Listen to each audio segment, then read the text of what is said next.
So much, you may even get tired of winning, and you'll say, please, please, it's too much winning. We can't take it anymore. Mr. President, it's too much. And I'll say, no, it isn't. We have to keep winning. We have to win more. We're going to win more.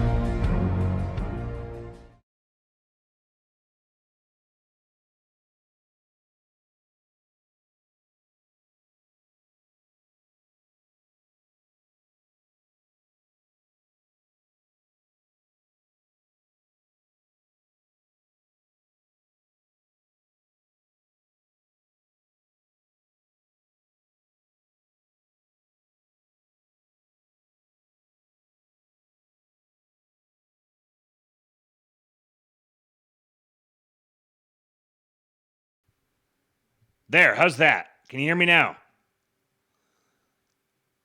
Can you hear me now? Okay, there we go. Oh my God. The one thing that I didn't fix, I'm sure there's some other things. Apparently the tips link is not working. I've got to go figure out what the problem is with that. Had to update a whole bunch of things, and when I came back, I went and took my labing computer with me in case I needed it for doing some work or something like that, and never took it out. And so, of course, when I bring it back, everything needs to be reset. I wish things would just work when you plug them in, right? Just plug it in and make sure everything is connected and make sure it all works right, and then it just doesn't work as soon as you go live. The story of the Labe. But I'm back. Oh, man. It's been a long time. Totally out of my groove. How are you guys doing? It's good to be back in the labing chair, and got a shit ton of stuff to get through. White man is very back, much. Baby. Ooh, look at that. White man is back. Ha Letitia James. Thank you, Ape Appreciator, with the $10 tip, getting us started off. Well, actually, that's not true.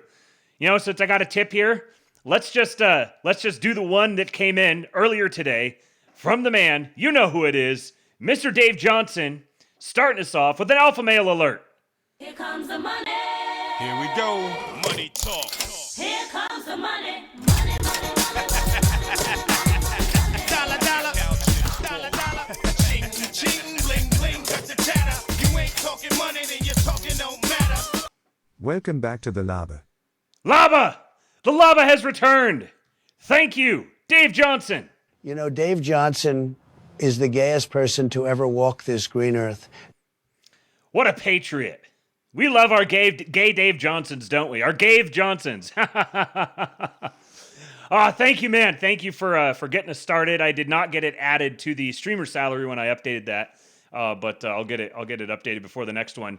But as I was saying just before that, the tips link apparently isn't working. So if you try tips.kingpill.com, I don't know. There's something wrong with the redirect. I've got to go figure that out. So I did put the direct link. It is pinned in the chat on Kick. So I appreciate you guys hitting that up. We got to make up for some lost time. I missed the first 10 days of the month, and only got 20 days left to go. It should be more like 21, I think. Yeah, so anyways, if you notice, I have bumped the number. I have bumped it up to 4,000. 4,000 is the goal for this month. We hit it the last 2 months. I want to see if we can hit it straight up this month, and there's a reason for that. Because we've got some plans. We've got some things we need to do. Some things we need to do for the show. Some things we need to do personally with our family. It was good getting away for a little bit. Not that I was trying to get away from you guys, but it was good to go to a kinder climate and enjoy some trees and some woods for a little while, and settle in with some family and celebrate my son's birthday and get some long overdue clutch family time. And yeah, my wife and son both want to move back to Washington. I don't know if we're gonna make the move to Washington happen, but we're gonna have to make a move somewhere. The itch is growing, and yeah, I think Pacific Northwest may be a possibility. I don't know if I can do Washington, maybe Eastern Washington. We'll see. But we got a lot of stuff we got to do. So there's two things that are gonna happen here. Number one, I'm bumping the streamer salary goal, giving myself a raise. Let's see if you guys agree that I deserve a raise. The second part is that I'm going to start pushing the creating clips and setting up if not a clips channel, at least starting to post more clips to YouTube. And I'm going to be opening up a separate channel inside the King Pill Discord for anyone there who wants to participate in that effort. There were some people in the voice chat last month who said that they were interested in contributing to that effort. So I'm going to be doing that in coordination here this month. I've got another trip next month. It won't be as long though. It won't be as long, and I'll make it up to you guys. I'll wind up only missing one stream.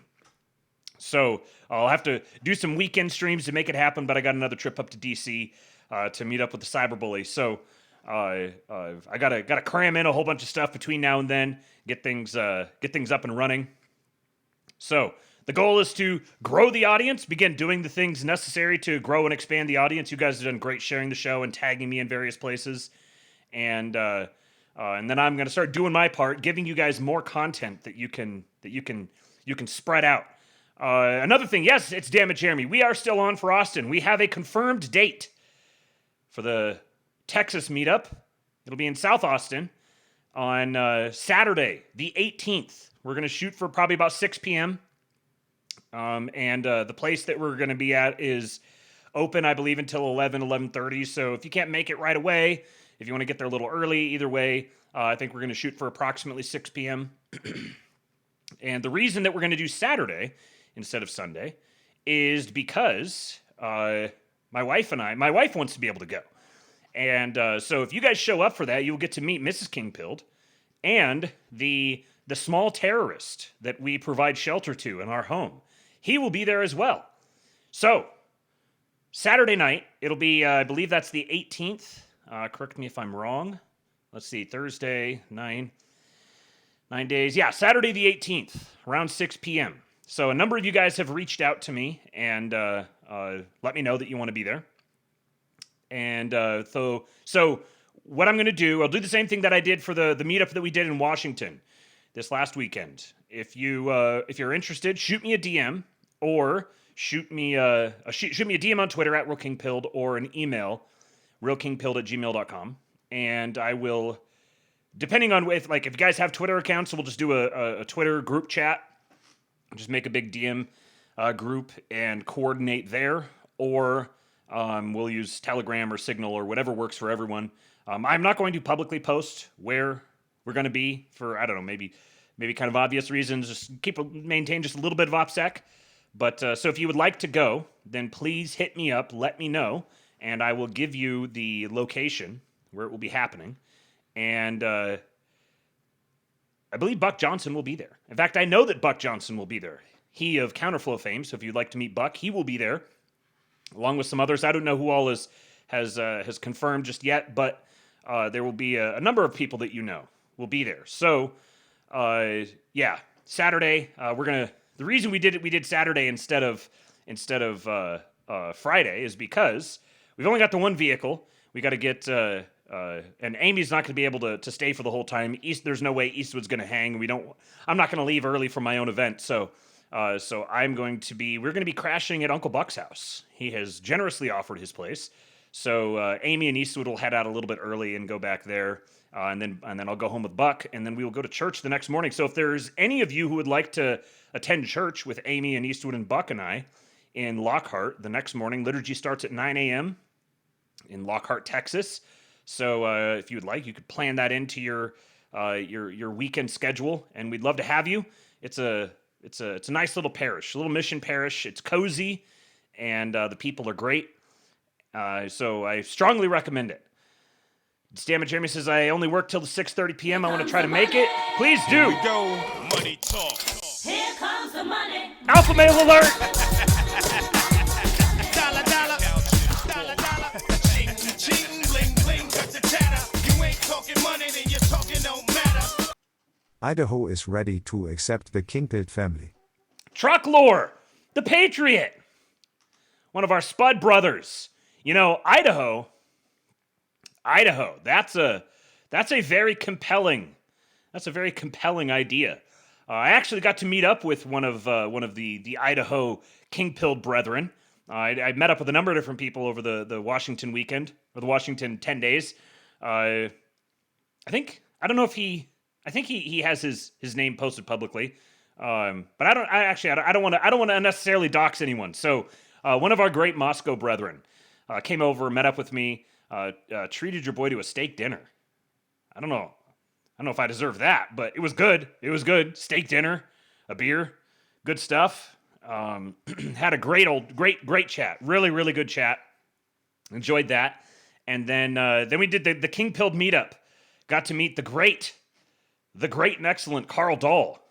He made his way out, met up with him, Mr. and Mrs. Westford, and a couple of others. I don't necessarily know if they want their names public, so I won't say their names publicly. We got to ride with one of them, met up and picked him up and rode with him. Had a great chat, and then one of the I forgot. Oh wait, hold on. Got to grab something. I think I've got it right here in my backpack if I can access the pocket. And no, it's not in that pocket. Let's check this pocket. Nope, it's not in that pocket.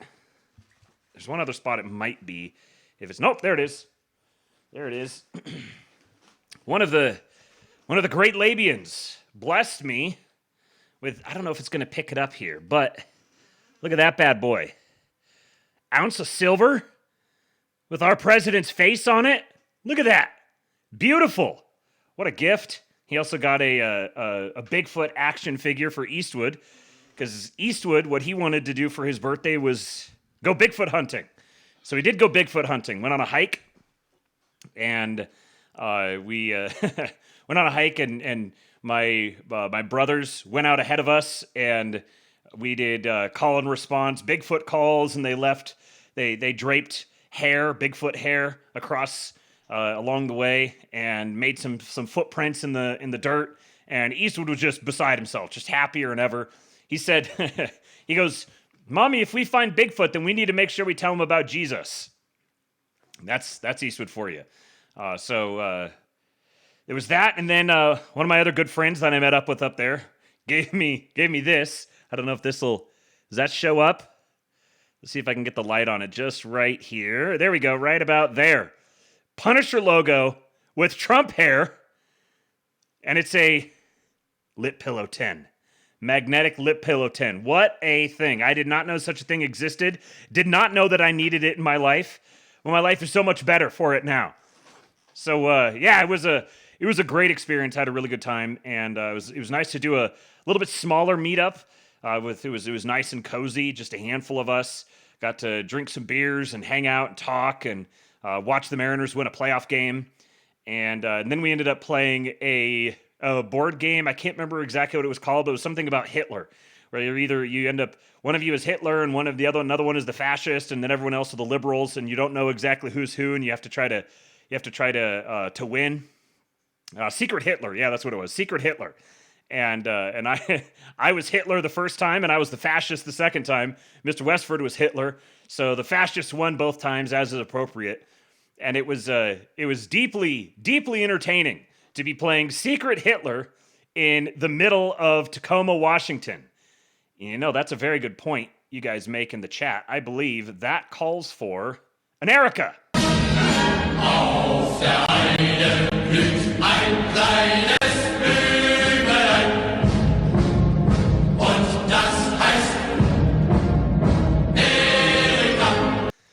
Now I know what it's like to be Secret Hitler. So it was a great weekend. It was so good to spend some time with family and enjoy. It got down into the 40s at night. Oh man, we did a couple of bonfires. Well, we had a little fire pit, and because it actually has been a very dry summer up there. We had the first big rainstorm in a few months hit within the first couple of days we were there, and then it was just beautiful and sunny. Maybe touched 70 degrees during the day. Just bright, brilliant blue sky. Got to walk through the trees, listening to the gravel crunch under my feet. Oh man, I can't. That's the window. If you're gonna go to Western Washington, that here's your secret. None of the locals want you to know this. None of the locals want you to know that between August, September, and October, November, there is not a better place in the world. It is stunning. Perfect temperature, beautiful greens, and a brilliant blue sky. Oh, it is just excellent, just beautiful. Of course, the other, 8 or so months out of the year are almost completely intolerable, which is why we moved away in the first place. But yeah, I had a great time. Got to spend some time with family, see some of my grandparents we hadn't seen in a while. Everyone got to have the experience that is Eastwood. Shout out to my younger brother and sister for taking on the role of entertaining the little barbarian for almost the entire time we were there. They were just happy to play with him and entertain him and give his mother and I a little bit of time together. And we got to go on a date together, just the two of us. It was wonderful. And what else did we do? Oh, we also went out to Point No Point and sat on a sandy beach. They actually have sandy beaches in Washington with all the driftwood. And then a puddle pirate rig went by, a big old Coast Guard boat went by and swamped the beach that everyone was sitting on. Of course, I'd walked back to the car to grab something and was on my way back, and my wife texted me and said, we just got swamped, but fortunately didn't lose anything. And it was just wonderful. Saw a couple of bald eagles. It was our first date in 5 years.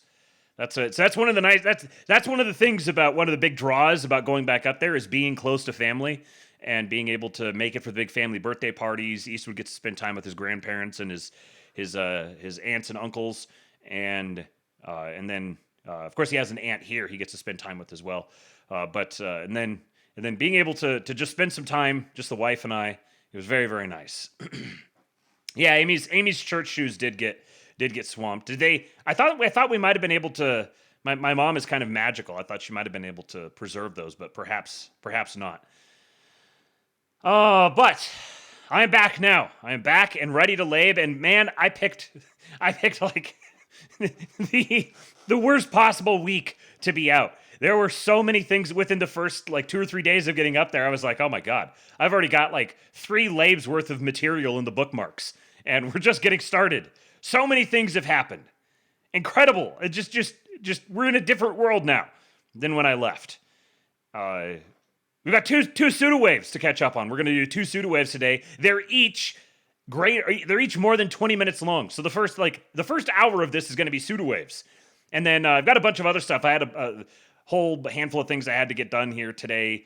get the insurance set up on the truck, and get the EV charger thing scheduled and to be installed in the house, and there's a whole bunch of different things I had to do. So I was cramming through all the errands as fast as I could, and then going through, catching up on the King Pill Discord. That never slowed down. If anything, you guys got carried away. One of the days I went through and caught up on everything everyone was going back and forth about it. I was like, all right, I need to get back and get back to labing for the sake of these guys, because the things that they have descended to arguing about is it's painful. They're suffering without me. I must return and save them. So I'm back to bring you the white pills. There's so many of them.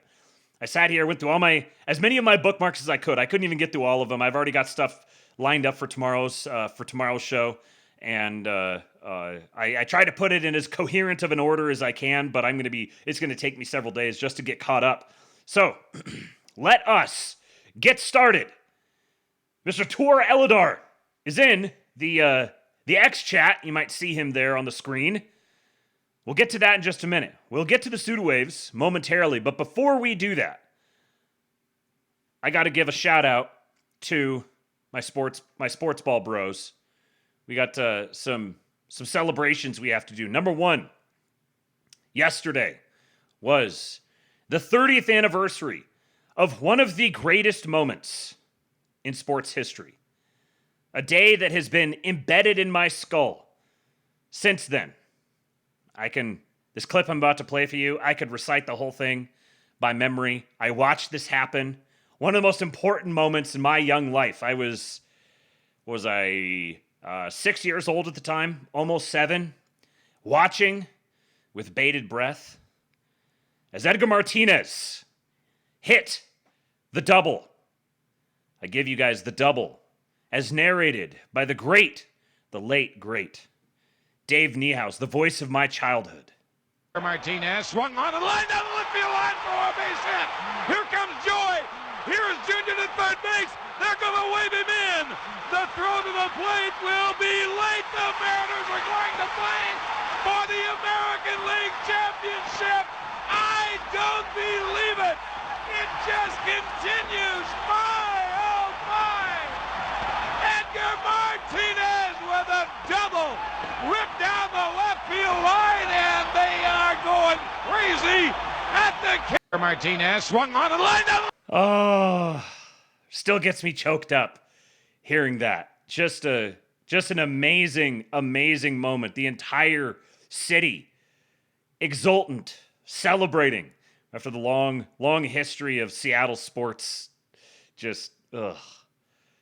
There's been very few bright spots in the history of Seattle sports, and the Mariners were the thing that I lived and breathed.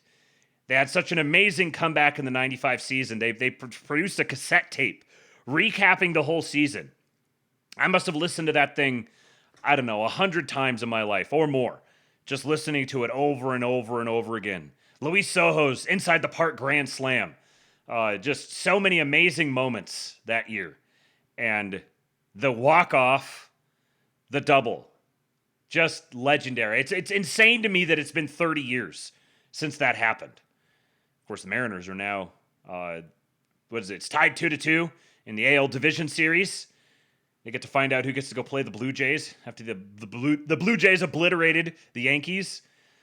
Oh, yeah, those Mariners teams were just the best. And one more sports ball entry. This one is for Kate, our resident Giants fan, and all appreciators of White Boy Summer out there. You know, there's a funny thing that's happening in the NFL right now. The ratio of whites to blacks seems to be changing. We're getting more white boy skill position players who are dominating. I think we've got more like high performing white quarterbacks now than we have in a long time. And we've also got the phenomenon that is Cam Scatabo. If you don't know what Cam Scatabo is, you're about to know. Because The white man is back, baby! The white man is back. Cam Scatabo Core. A Facebook link. Oh, piss off. Bad thing about Facebook is it sucks. Going on, Big Blue? Hey, it's 4-4 and 6 in a trap. Go! You can see it. I'm gonna run through his face. He's like that pretty much all the time. To preserve a timeout, they do. Wandale Robinson. Mushed! And he may have just Mushed! enough. Stay down. Really close because he got It's really mean, and I don't like the people who are mocking me, and this is not okay. I'm just kidding. Wilson, quick throw far side and gets Scatabo involved. Boof! Sit down, chump! People over. The backflip! 2 points, 21 to 10. Wearing his quarterback's jersey. Could barely fit into it.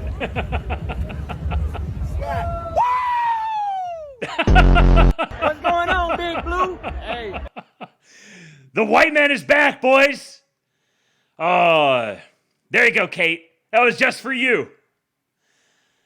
And speaking of our beloved white boys, Sheriff Grady Judd. Watch while he's talking, watch my African American back here in the background. There's things in life you just can't believe. So you order up a prostitute, right? This prostitute lives with his mother, by the way.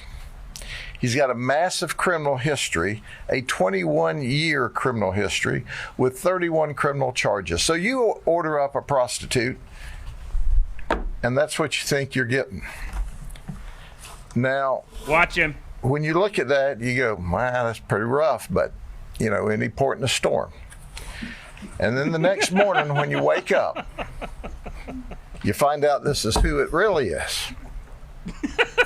Yeah. Dude's we call chewing that on coyote his ugly. cheeks. You see, he's laying on your arm in bed. You go, well, it was rough last night, but I've sobered up. He's fighting I think for I'll his just life. chew my arm off and ease away so I don't disturb him or wake him up. All right, so you think you're buying this, you're getting this. He's got 31 criminal charges, and heck, if you're lucky, he doesn't kill you overnight. Oh, yeah, okay, I'll play it again zoomed in. Look at this man. Look at my guy back here. There's things. Let's zoom this in a little bit more. Can I get it more? Oh, no, that's it. Okay, first of all, we got to do one of these. Look at my African American over here. Look at him. Things in life you just can't believe. So you order up a prostitute, right? This prostitute lives with his mother, by the way. He's got a massive criminal history, a 21-year criminal history with 31 criminal charges. So you order up a prostitute, and that's what you think you're getting. Now it starts. Here it comes. Now, when you look at Deep that, breaths. you go, wow, that's pretty rough, but contain it. You know, any port in a storm. Oh, shit. And then the next morning when you wake up, you find out this is who it really is. Yeah. We call that coyote ugly. You see, he's laying on your arm in bed. You go, well, it was rough last night, but I've sobered up. I think I'll just chew my arm off and ease away so I don't disturb him or wake him up. All right, so you think you're buying this, you're getting this. He's got 31 criminal charges, and heck, if you're lucky, he doesn't kill you overnight. Oh, man. The people of Polk County are in good hands. If you guys don't know the phenomenon that is Grady Judd, well, this is Grady Judd. Grady Judd is a patriot. Florida man incarnate. All right. You guys ready to SUDA? SUDA. Let's go. The first one here, featuring Clay Martin. We got an Erica by Jeff Accordion. This is week 37 of 208. This is last week's. Königrotzer. Tobias, how's my pronunciation? Königrotzer? I don't know how the A with the umlaut over it is pronounced. But hopefully I was close. Let's go. 20 minutes starts now. Has in a lot of ways overshadowed Irina's. And it's tragic also in its own way. But as men, we accept that that's very likely to be our reality. We die in some brutal fucking way. Be that on a battlefield or protect our family from a fucking bear, some kind of shit like that. Or, as is often the case, simply for the ideas that we hold, speaking truth to power.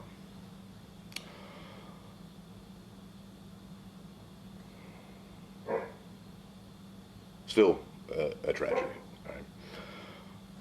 But in a weird way, dogs speaking truth. Also, kind of thank you to the enemy for doing this. Charlie fought with words, and I'm not very good at fighting with words. You decided to escalate this to bullets and bombs and shit, and guess what? I'm awesome at fighting with bullets, and so are all of my fucking guys. Oh. And apparently that's just how we're gonna do things now. Fine, so be it. There is no insurrection. There is no threat to national security, and there is no need for military troops in our major Shut cities. up, bitch!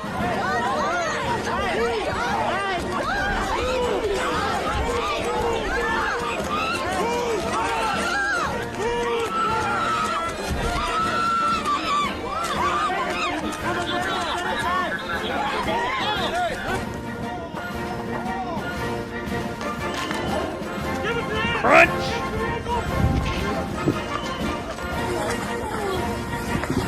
Yeah, come here. Hey!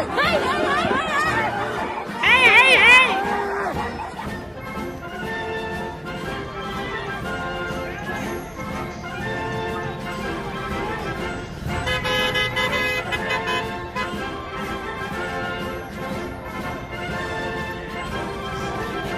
Dragged away like a hog!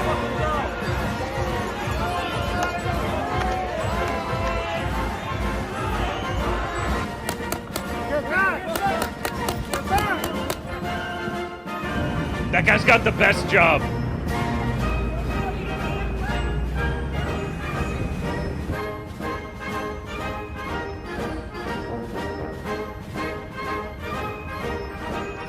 We're liberating Chirac!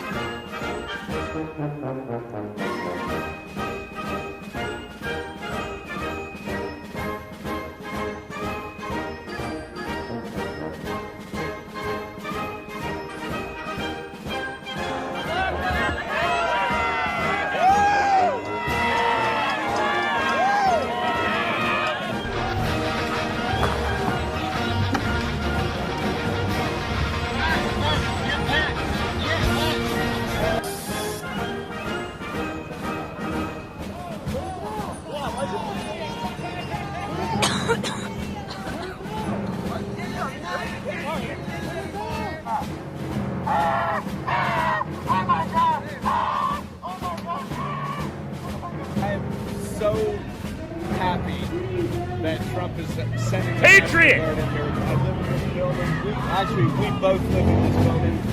We've been asking for help for months, and we're finally gonna get it. When do you think they're coming? When? Not soon enough, man. Not soon enough. What do you want to see happen? I want him to come in and mess them up. And just annihilate these people. That's my guy right there.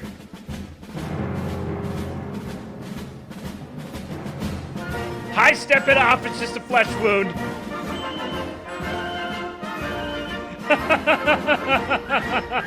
Action!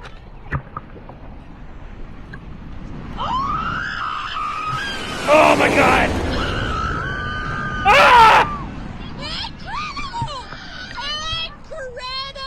God, I love America. You may assert there's no in the 21st century. Wow, I know that's Shut up! And a Howard grad did Silly that. woman. And a Howard grad. I listened to Kamala Harris for 90 seconds, and I actually feel like I've gotten dumber in the process, and I have no idea what she actually believes. That's the problem with Kamala Harris, and it's going to continue to be her problem unless she actually learns how to develop a viewpoint, articulate it for the American people. Just say what you actually believe. Don't do this word salad, talking around in circles. It doesn't work, and it's why she did it. 300 I don't federal really care, officials Margaret. to that apartment complex. Some even rappelled down from Blackhawks onto the rooftop in order to help secure that perimeter. Now they're rappelling out of Blackhawks and you're blackpilling? The violent Venezuelan gang Tren de Aragua. Of course, TDA has been designated as a terrorist organization under the Trump administration. Now, it was the biggest show of force that we've ever seen on the ground here. We had agencies, FBI, Border Patrol, ICE, and ATF all involved here, and they were all looking for targets in that same Blackhawk building. It was a 5-story building.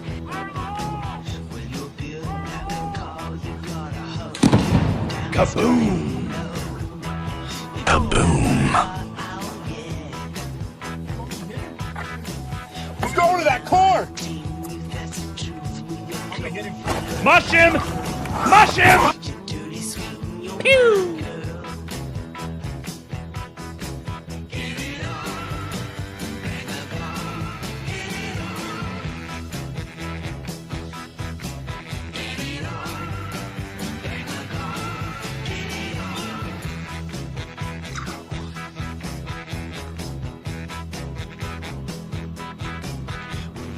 Comey, Clapper, Brennan, Obama, Monaco, all conspired together, all worked together to try to sabotage, undermine, unravel the democratic institutions and structures of this country. The Russiagate hoax, the Russiagate conspiracy, and all of the assaults against our liberties so good.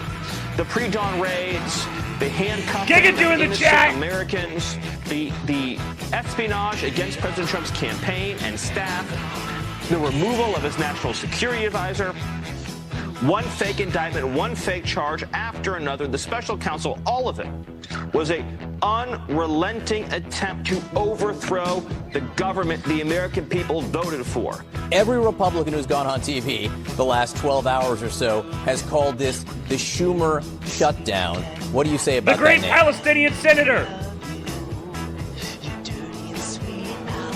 Do you think what President Trump has been doing has been making your job tougher? Oh, yeah. Yes? Yes. But it's becoming more difficult, you think? Look at this queer. I have the right to be here. I have the right to be here.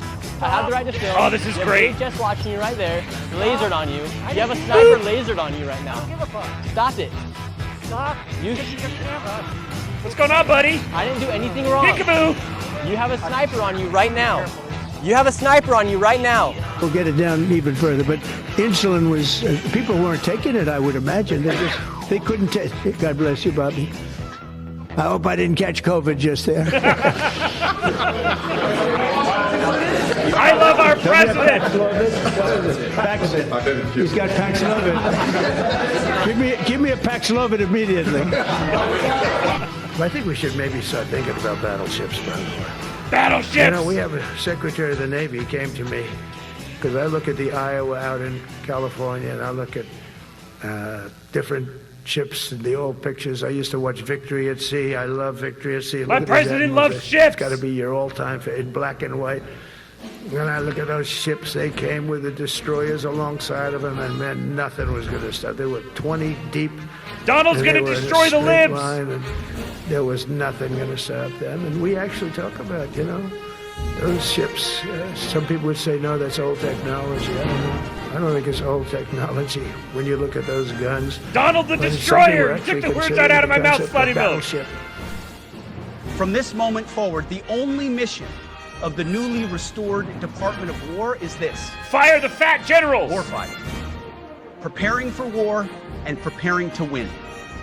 Unrelenting and uncompromising in that pursuit. Not because we want war. No one here wants war. But it's because we love peace. We love peace for our fellow citizens. They deserve peace, and they rightfully expect us to deliver it. Our number one job, of course, is to be strong so that we can prevent war in the first place. The president talks about it all the time. It's called peace through strength. And as history teaches us, the only people who actually deserve peace are those who are willing to wage war to defend it. That's why pacifism is so naive and dangerous. It ignores human nature and it ignores human history. Either you protect your people and your sovereignty, or you will be subservient to something or someone. It's a truth as old as time. And since waging war is so costly in blood and treasure, we owe our republic a military that will win any war we choose, or any war that is thrust upon us. Should our enemies choose foolishly to challenge us, foolishly, they will be crushed. Crushed by the violence, precision, and ferocity of War Department. Ah! In other words, to our enemies, F-A-F. If necessary, our troops can translate that for you. Another way to put it is peace through strength. Brought to you by the warrior ethos. And we are restoring both. As President Trump has said, and he's right, we have the strongest, most powerful, most lethal, and most prepared military on the planet. That is true, full stop. Nobody can touch us. It's not even close. This is true largely because of the historic investments that he made in his first term, and we will continue in this term. God, this whole speech was so good. But it's also true because of the leaders in this room and the incredible troops that you all lead. But the world, and as the chairman mentioned, our enemies get a vote. You feel it, I feel it. This is a moment of urgency, mounting urgency. Enemies gather, threats grow. There is no time for games. We must be prepared. If we're going to prevent and avoid war, we must prepare now. We are the strength part of peace through strength. And either we're ready to win or we are not. You see, this urgent moment, of course, requires more troops, more munitions, more drones, more Patriots, more submarines, more B-21 bombers. It requires more innovation, more AI in everything. More! And ahead of the curve. More cyber effects, more counter-UAS, more space, more speed. America is the strongest, but we need to get stronger. Space and mentioned! The time is now, and the cause is urgent. No more identity months, DEI offices, dudes in dresses. Oh! No more climate change worship. No more division, distraction, or gender delusions. No more debris. As I've said before, and will say again, we are done with that shit. We are done with that shit! We will not lose warfighters because we failed to train or equip them or resource them. Shame on us if we do. Train like your warriors' lives depend on it. Because they do. To that point, basic training is being restored to what it should be. Scary, tough, and disciplined. We're empowering drill sergeants to instill healthy fear in new recruits, ensuring that future warfighters are forged. Yes, they can shark attack, they can toss bunks, they can swear, and yes, they can put their hands on recruits. This does not mean they can be reckless or violate the law, but they can use tried and true methods to motivate. Motivate! Look, guys, I love how he said there's no way to sugarcoat it. Nobody likes Democrats anymore. We have no voters left because of all of our woke trans bullshit. Not even black people want to vote for us anymore. Even Latinos hate us. So we need new voters.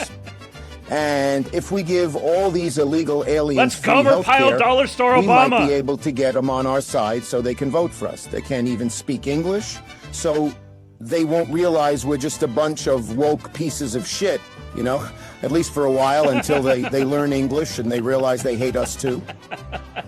It's a disgusting video, and we're going to continue to make clear bigotry will get you nowhere. We are fighting to protect the health care of the American people in the face of an unprecedented Republican assault. Mogged!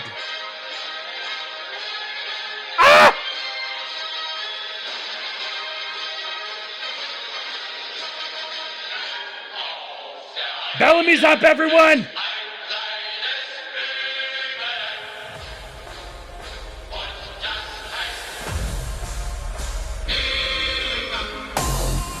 Oh! Der Sturm flüstert dem Krieger leise zu, dass du meiner unüberwindlichen Stärke und meiner I'm already at full mast, I can't go any higher! halten kannst. Und der Krieger flüstert zurück, ich bin der Sturm. Erika ist der Sturm. Wir sind der Sturm und unsere Feinde können unsere Stärke, unsere Entschlossenheit, unseren Willen, unsere Leidenschaft nicht...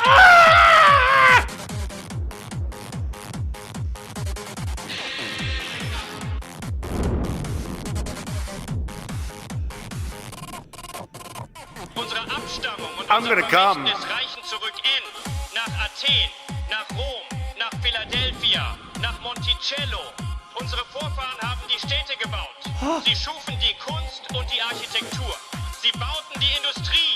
Erika steht auf den Schultern von tausenden Jahren von Kriegern, von Frauen, die Familien großgezogen haben, Städte aufgebaut haben, Industrie geschaffen haben, I can't take anymore! geschaffen haben, die uns aus den Höhlen und der Dunkelheit ins Licht geführt Dunkelheit! haben. Das Licht wird die Dunkelheit besiegen.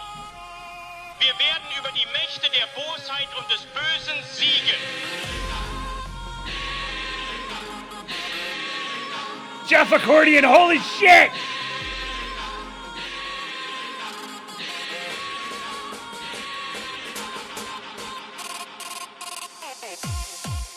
Sie können sich nicht vorstellen, was sie erweckt haben.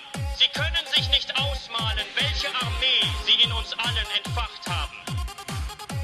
Denn wir stehen für das Gute, das Tugendhafte, das Edle und an diejenigen, die versuchen, Gewalt gegen uns zu schüren, die Hass gegen uns entfachen wollen. Was habt ihr? Ihr habt nichts. Ihr seid nichts. Ihr seid Bosheit. Ihr seid Eifersucht. Ihr seid Neid. Ihr seid Hass. Ihr seid nichts. Ihr könnt nichts aufbauen. Ihr könnt nichts hervorbringen. Ihr könnt nichts erschaffen. Wir sind diejenigen, die aufbauen. Wir sind diejenigen, die erschaffen. Wir sind diejenigen, die die Menschheit emporheben. Ihr dachtet, ihr könntet Charlie Kirk töten.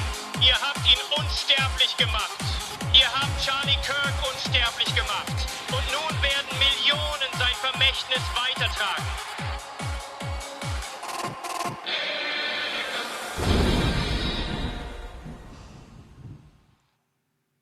Salute. Oh! I think I'm dehydrated now. Hold on. I gotta go impregnate my wife. Holy crap! Paul Suda! Jeff Accordion! What have you done to us?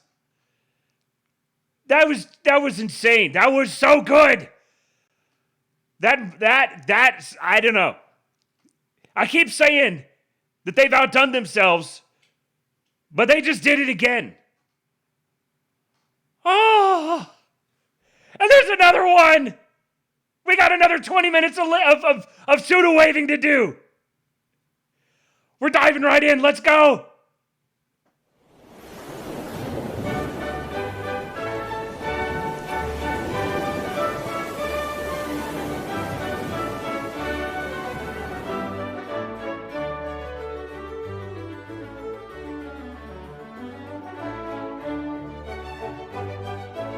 They've wanted a ballroom at the White House for more than 150 years, but there's never been a president that was good at ballrooms. I'm really good. In fact, I looked at one that we just built in Turnberry in Scotland, and it's incredible. We're good at building. I'm good at building things, and we'll get it built quickly and on time. It'll be beautiful. Top. That's my monarch. I am signing an executive order to establish the National Guard of American Heroes, a vast outdoor park that will feature the statues of the greatest Americans to ever live. Said, we don't know where it came. I said, check the tariff shelf. No, sir, the tariffs haven't started in that sector yet. I said, yes, they have. They started 7 weeks ago. Check it. Comes back 20 minutes later. Sir, you're right. It came from tariffs. 31 billion. That's enough to buy a lot of battleships, Admiral. I have saved you. We have the best cried tariff the woman. shelves. And you've bitten me, heavens why? You know your bite is poisonous, and now I'm going to die. Oh, shut up, silly woman. Said the reptile with a grin. He said it. You knew damn well I was a snake before you took me in. We cannot allow a depraved criminal element of violent repeat offenders to continue spreading destruction and death throughout our country. We have to respond with force and strength. We have to be vicious just like they are. It's the only thing they understand. You're really up against a war machine in Russia. Russia, what they do? They defeated Hitler, they defeated Napoleon. You know, they're a war machine. We are beyond socialism. You know, when you have no press, that you can talk to, that's how a communist country begins. They have no press. We find things in Arizona, and other than a couple of great networks, we have no press. We have no voice. I only have voice because I get great ratings. You know, ultimately, ratings are very important. In the left's backward view, they do not see America as the most free, just, and exceptional nation on earth. Instead, they see a wicked nation that must be punished for its sins. Our opponents say that redemption for you can only come from giving power to them. This is a tired anthem spoken by every repressive movement throughout history. But in this country, we don't look to career politicians for salvation. In America, we don't turn to government to restore our souls. We put our faith in Almighty God. We're going to have strong, incredible borders, and people are going to come into our country, but they're going to come into our country legally. They're going to come in legally. We're going to build a wall. It's going to be built. It's not even, believe it or not, it's not even a difficult thing to do. And by the way, for the people of New Hampshire, where you have a tremendous problem with heroin and drugs, you wouldn't even believe it. You see this place and you say it's so beautiful. You have a tremendous problem. The first thing always that they mention to me, Mr. Trump, please do something. The drugs, the heroin, it's pouring in, and it's so cheap because there's so much of it. And the kids are getting stuck, and other people are getting stuck. We're going to end it. You're going to be so proud of your president, and I don't care about that. But you are going to be so proud of your country because we're going to turn it around, and we're going to start winning again. We're going to win so much. We're going to win at every level. We're going to win economically. We're going to win with the economy. We're going to win with military. He looks so much like Brendan Gleeson. Gleeson. And for our veterans, we're going to win with every single facet. We're going to win so much, you may even get tired of winning. And you'll say, please, please, it's too much winning. We can't take it anymore. Mr. President, it's too much. And I'll say, no, it isn't. We have to keep winning. We have to win more. More. Oh.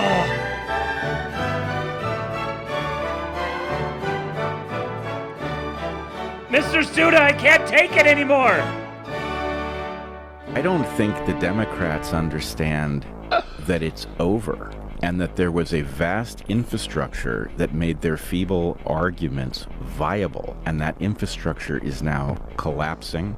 People are far more aware, and their lives aren't going to function anymore. Well, it makes sense now that we're seeing these numbers because, okay, this was what was funding the infrastructure. Now we get it. Because it wasn't, otherwise, it's organic. This is the will of the people. This is how people are moving. It's not. It wasn't that at all. It was all fake.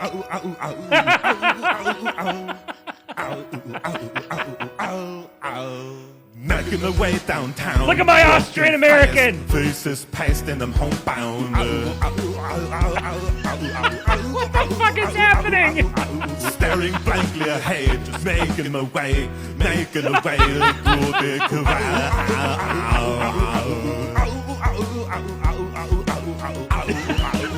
And I need you, and I miss you, and now I wonder if I could fall into the sky.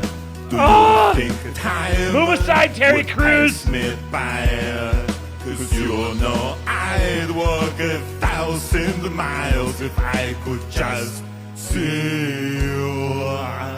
The Democrats lost a historic election last November. They're It's sitting Wade! around 60% disapproval. The closest thing they have to leadership right now is Jasmine Crockett and Hakeem Jeffries. Nobody likes Democrats anymore. We'll get Look to at that. my Idahoan And they American. successfully branded themselves as the party of MS-13 and church shooters. Surely they wouldn't do something to make all this worse. The U.S. government is now officially shut down. Yes, they've forced a government shutdown, and there's this nasty rumor going around that it's all about free health care for illegals, but Maxine Waters is here to set us straight. Healthcare for everybody. Matter of perspective, really.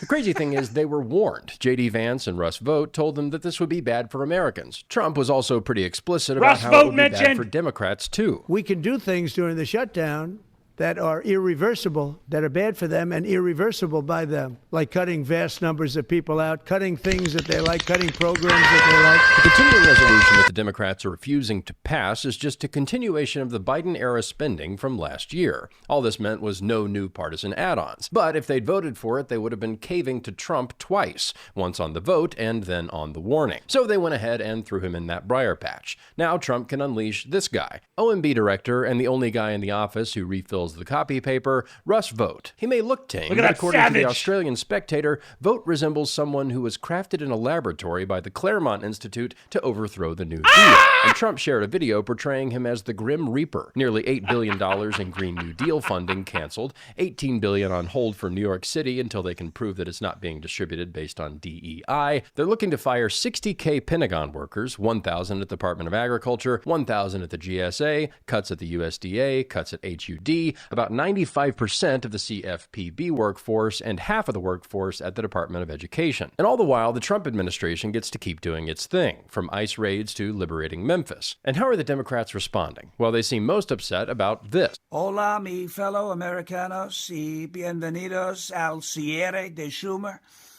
That means welcome to the Schumer shutdown. We call it the One of the Schumer greatest siesta, Seans. right? It's the Schumer siesta. He put the government on siesta, crying Chuck. And El Hakimo Jefe Jeffries, we used to call him Dollar Store Obama, till we realized he's worth far less than $1. But they put the government on siesta to give illegal aliens your health care. We're not going to let it happen. I looked at both of them. I said, we're not going to let it happen. It's no bueno. I said, it's no bueno. They begged me. They said, but senor, por favor, please give illegal aliens He's so your health good. care. I said, we're not going to do it. We're never going to do it. It's not going to happen. And they're also very upset about our big, beautiful sombreros. You look at them. These are the greatest sombreros the world has ever seen. We really have the best sombreros.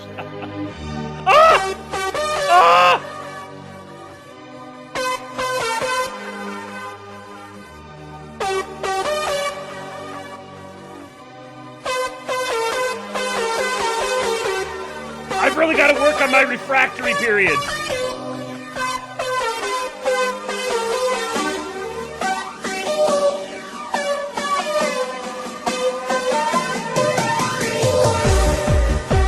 Look at my spaghetti Americans! Attacking you as a communist, are you? No, I'm a democratic socialist.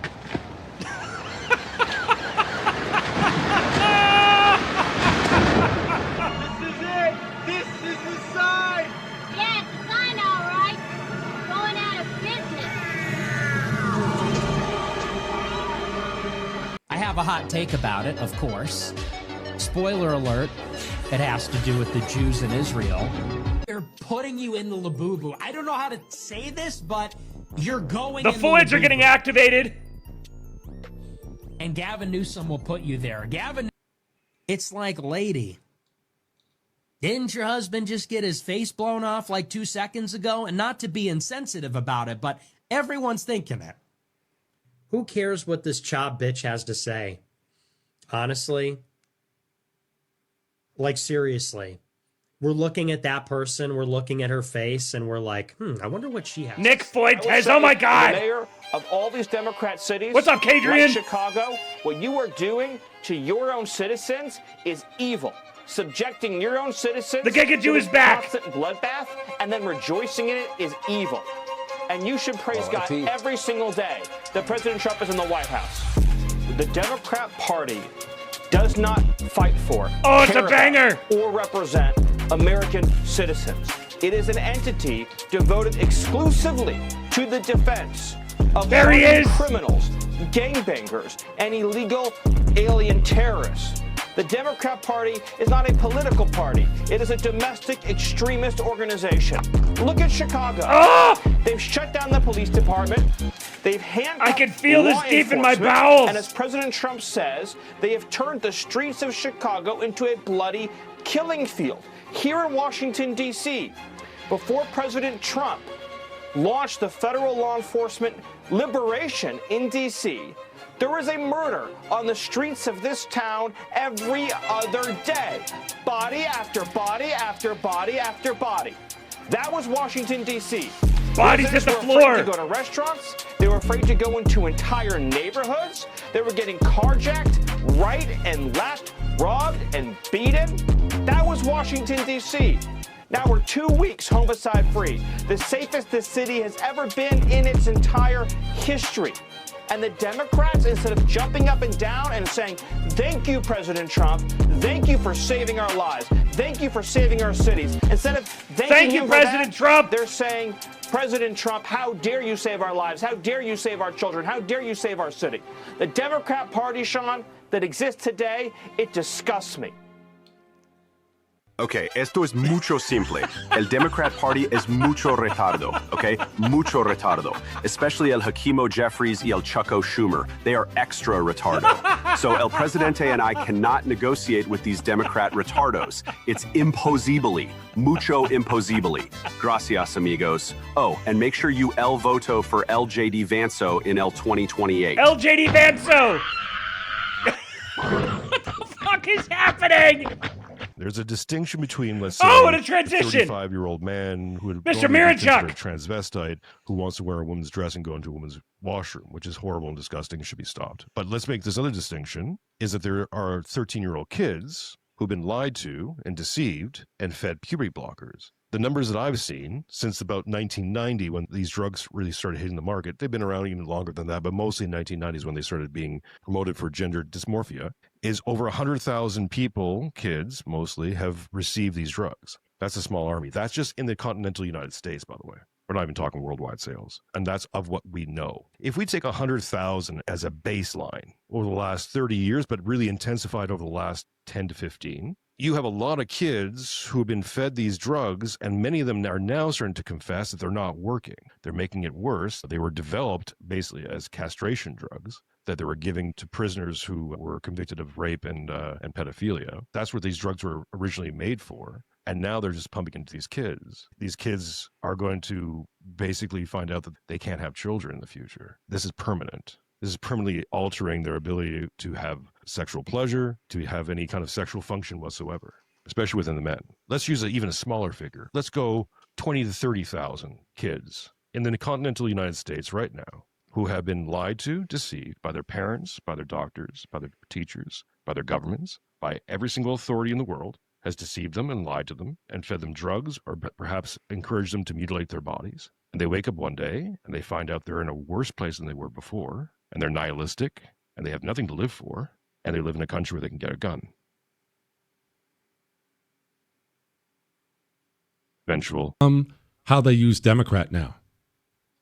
What do you mean you don't want to play basketball? What are you, a Democrat? You sound like a Democrat. You're being a Democrat right now. That may sound unimportant to you. It's reflective of where the culture has gone. Maybe we will have a Franco. Maybe this 3.5 years will be all hat and no cattle. Maybe it will be. But right now, when we are winning, when the culture is going our way, let's focus on keeping that up. Oh my God. 2 of the best SUDAWAVEs of all time. Back to back. Oh, feel like I need a cigarette. It's funny. I had that Jesse Kelly clip in the bookmarks, and when I was opening them all up today, I was like, that'll be in there. I know that one's going to be in there. I know my SUDAWAVE creator, and I know he's not going to leave that one out. So I didn't even open it. Oh my God. Wow. Oh, I'm of half a mind to just end it there and pick up tomorrow, but I've got so much more to go through. I wouldn't even be able to finish it all in tomorrow's show. And so we press on. Look at this one. Actually, you know what? I'm going to save this one for tomorrow to make sure that I even some of these out. So you'll just have to wonder what it was.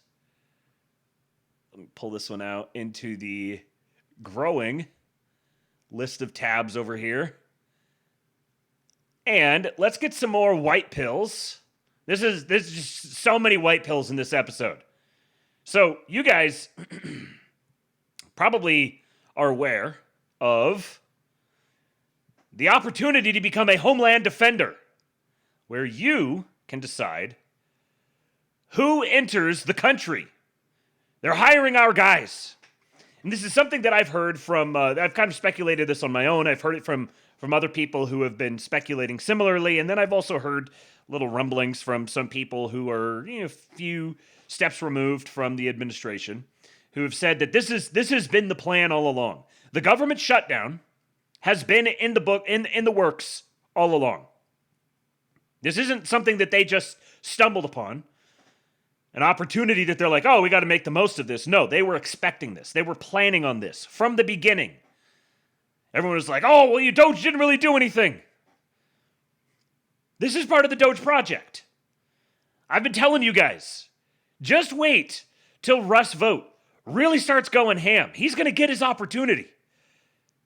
And oh boy, is he ever getting his opportunity now. This shutdown is absolutely catastrophic for not just the Democrats.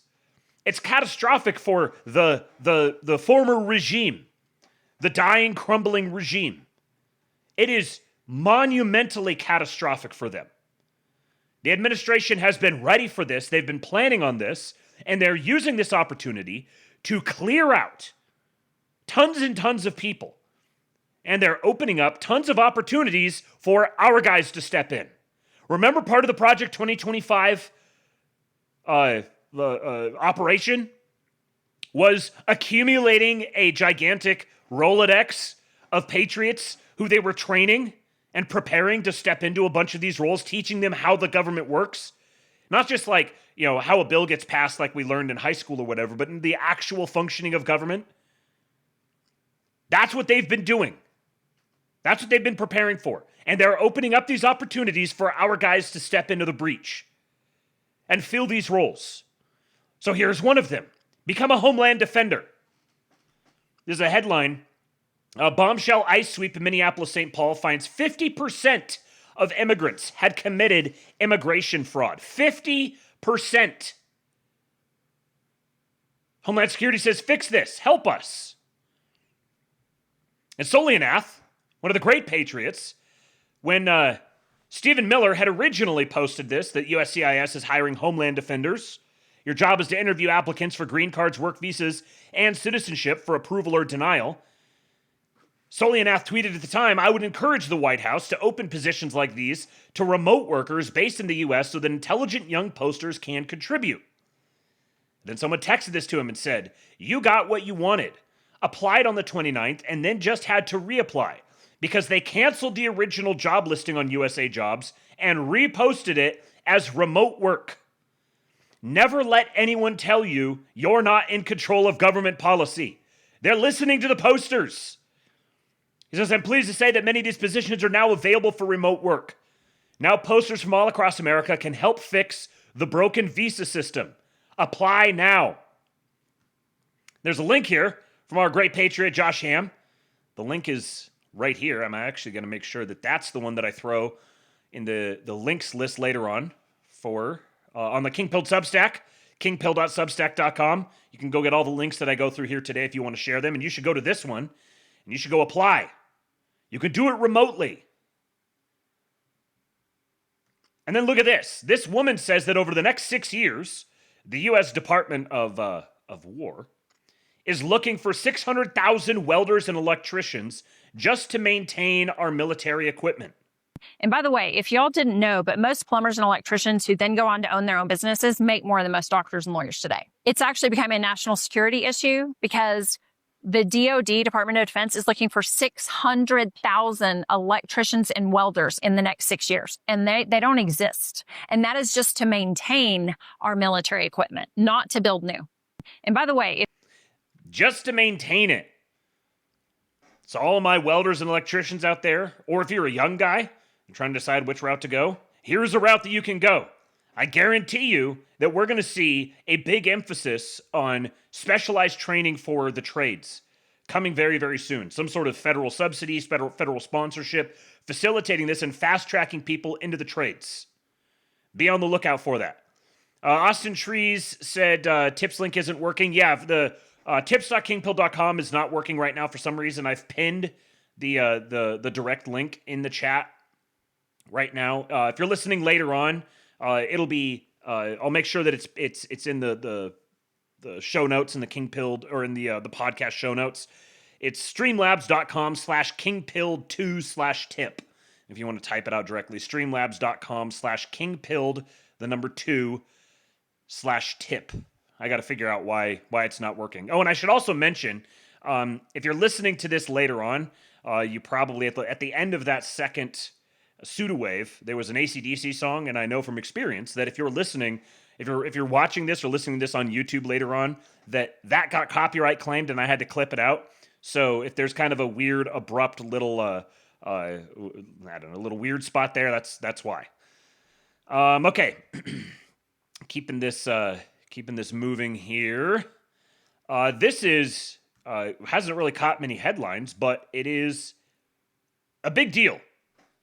U.S. Senate gives final passage to unleash oil, gas, and mineral development in Alaska, undoing a Biden-era measure. It passed 50-46. It was already passed by the House, so it's now en route to President Trump's desk for final signature. Republicans are surging drilling and mining right now, just like Trump promised. More good news from Baby Gravy. Thank you, Baby Gravy. Very, very good. In April of this year, it was reported that the Trump admin was thinking about closing the Community Relations Service, the DOJ department that covers up anti-white crimes, including murders. You ever wonder why these, you'd have like some white parents whose child would be horrifically murdered, and they would go out at a press conference and read from a prepared statement and talk about how it was not race motivated and you shouldn't think about it that way at all, and you should just, it would be disrespectful to our family to turn this into a political subject. Yeah, that's because of the Community Relations Service. The Community Relations Service was not, you cannot FOIA. It was what's the word? It was immune from FOIA requests. Well, today, as of a couple days, I bookmarked this on September 30th. On September 30th, the CRS was finally, officially closed down. One of the worst things from the Civil Rights Act. An agency that existed explicitly for the purpose of fomenting a race war under the guise of preventing one. Shut down completely. And someone will tell you that we aren't getting any wins. Someone will tell you that nothing is happening. The CRS was literally just closed down. From Homeland Security, promises made, promises kept. Under the leadership of our POTUS, Trump and Secretary Noem, the foreign-born population in the United States has decreased by 2.2 million this year. Last time we talked about this about, a month ago, it was at 1.8. Now it's at 2.2 million. This is total foreign-born population. This is not just illegal immigrants. This is foreign-born population, period. Has decreased by 2.2 million. And this is them fighting with both hands tied behind their backs. Bumbadum says, imagine fucking blackpilling. If this rate continues, that will be over 11 million people deported in 4 years. That's if this rate doesn't continue to accelerate and if self-deportations don't increase. We may never see something like this in our lifetimes again, once in a generation opportunity. And look at this. On January 20th, this is from some bitch I know, a very good follow on Twitter. On January 20th, one of Trump's first executive orders protecting the American people against invasion invokes the Immigration and Nationality Act. Its second half comes into law today, that is October 5th. It allows the enforcement of a dormant law requiring non-citizens to register with the government. She says day one executive orders full codification and expansion of USCIS into an enforcement arm goes into effect today. So that 2.2 million, that has happened without the full codification and expansion of USCIS into an enforcement arm. She says the amount of planning that went into writing that EO actually means the moment he won, someone started drafting it up. Nearly a year in the making, really. Godspeed to the Giga Jew. She says, pretend I made a Hobbit meme of Merry and Pippin, and he's saying, we already have one ICS, but what about second ice? Second ice. We've got a second ice, boys. The numbers are just going to keep climbing. And not only are the numbers going to keep climbing, but the rate of the climb is going to increase. Will Chamberlain. We're not even 9 months into Trump's second term. Border secured, illegal crossings down to the lowest level since 1970. Israel-Gaza peace deal. I have a little bit on that here in this show, and I'll over the next few shows, we'll get some more details on it. I haven't been able to really get a lot of the news from today, and that's one thing that really went down today. But it is happening. Israel-Gaza peace deal. 6 to 7 other peace deals. One big beautiful bill passed, funding for immigration and border security increased 20x. All-time great presidency. This alone, in an entire presidential administration, would put Trump as a single president among the most accomplished presidents of all time. This would be a banner presidency. These 4 things by themselves. And this is not even 9 months. America First Legal. You may have heard of America First Legal, founded by a guy named Stephen Miller. Landmark lawsuit. AFL is fighting for a fair and lawful census, alleging that the 2020 census used flawed statistical methods that fabricated population counts and stole representation from the American people. So the University of South Florida College Republicans and its president, Michael Fusella, individually, and Pinellas County Young Republicans and its president, Parisa Musavi, individually, are suing Howard Lutnick in his official capacity as Secretary of Commerce and Ron S. Jarman in his official capacity as Acting Director of the U.S. Census Bureau. Oh no. Don't sue me. Oh, you're going to obtain a judgment against me that forces me to admit that other census that was done was fraudulent and that we have to do another one immediately, and it has to be done legally and perfectly. Oh no. That's right, Viva Cristo Rey. We're suing ourselves to win big. The U.S. Constitution requires an actual count of every person every 10 years. Federal law explicitly prohibits the use of statistical sampling or other methods that risk inaccurate results. No models, no estimates, no statistical tricks. In 2020, the Census Bureau ignored this mandate. Instead of counting real people at their real addresses, it used 2 deeply flawed and unlawful methods: group quarters imputation and differential privacy. Group quarters imputation fabricated residents at dormitories, nursing homes, and other institutions that were empty on census day. In some cases, individuals were even double counted, once at home and again at facilities they had already left. Differential privacy injected statistical errors into census data, producing negative and illogical values and causing disproportionate errors that punished rural communities. AFL's lawsuit alleges that through these methods, the Census Bureau skewed state redistricting and caused congressional seats to shift, distorting representation in Florida and ultimately altering political power across the country. Instead of counting real people at their residences as required by law, the Census Bureau fabricated population counts and injected statistical noise into the results. This wasn't a simple technical error or even a glitch in the system, it was a direct assault on representation. By fabricating people out of thin air, the Census Bureau effectively stole votes from some states and handed them to others. These flawed statistical methods violated Article 1, Section 2, Clause 3 of the U.S. Constitution, the 14th Amendment, and 13 U.S.C. 195. These manipulations violated the Constitution's command to count the whole number of persons, ignored federal statutes that banned statistical shortcuts, and replaced the rule of law with bureaucratic gamesmanship. The result? Representation stolen, extra seats created, rural Americans punished. The consequence? Congress may not fully reflect the true will of the American people. Representation in Congress cannot be based on models, estimates, or political preferences. It must be based on reality. AFL's lawsuit demands a declaration that the 2020 census was unlawful, a corrected count based on real people, and a permanent ban on these statistical tricks ever being used again. This is one of the most consequential lawsuits in America. If the census was wrong, the entire balance of Congress rests on fake data. Democracy depends on faithful adherence to the Constitution's requirement of an actual enumeration. No American should ever be deprived of their voice or their vote because unelected bureaucrats chose to defy the Constitution. AFL is fighting to ensure that every American is accurately counted and every state receives the fair representation our Constitution guarantees. And there's a link here to read the full complaint if you would like that.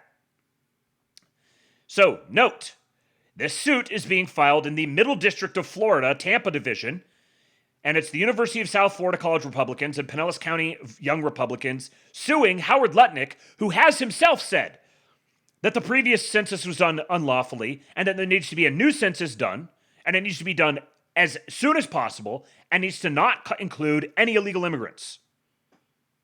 Illegal aliens. Apologies. So, the suit is being filed in a friendly district and by the organization founded by Stephen Miller, and they're suing Howard Lutnick. This will be a very interesting one to watch. I've been telling you guys, there's going to be a new census. They may be able to get it done by 2026. I don't know. It depends. It would be quite a lift. But imagine if they did. I think the Republicans are still going to carry both the House and the Senate in 2026 and expand their margins. And I'm going to keep calling that. The numbers are starting to move that direction. I've been saying it for months. It's like a foregone conclusion to me. The numbers are starting to move that direction. And in any case, by 2028, I guarantee you this is going to be settled and there's going to be a census by 2028. I will stake my entire public reputation on that it will absolutely be done by 2028, which is still early because the expectation is that it would be done by 2030, but to be done in 2030. And Eric Doherty here says Democrat voting rights groups are now frantically preparing for the Supreme Court to abolish the Voting Rights Act districts, resulting in a whopping 19 more Republican House seats being added. These districts are drawn from minorities to favor Democrats, but SCOTUS is on the verge of overturning it, per Politico. Quote, that calculation would all but guarantee Republican control of Congress. The case is Louisiana versus Calais. It'll be heard by SCOTUS in 1 week. This was posted October 8th, yesterday. SCOTUS Justice Clarence Thomas is sure to take a torch to this ridiculous practice of drawing districts based on race. Obligatory. Look at my African American over here. Look at him. Patriot. 19 more Republican House seats. This goes above and beyond redistricting. It goes above and beyond the crackdown on voter fraud. It goes above and beyond the defunding of USAID and going after all these other NGOs that have been funding all of this. It goes above and beyond the RICO cases that are being put together for Antifa and for the Russiagate conspiracy. It goes above and beyond, what was the other thing? The mass deportations, and the census. What's that? Like 7 different things?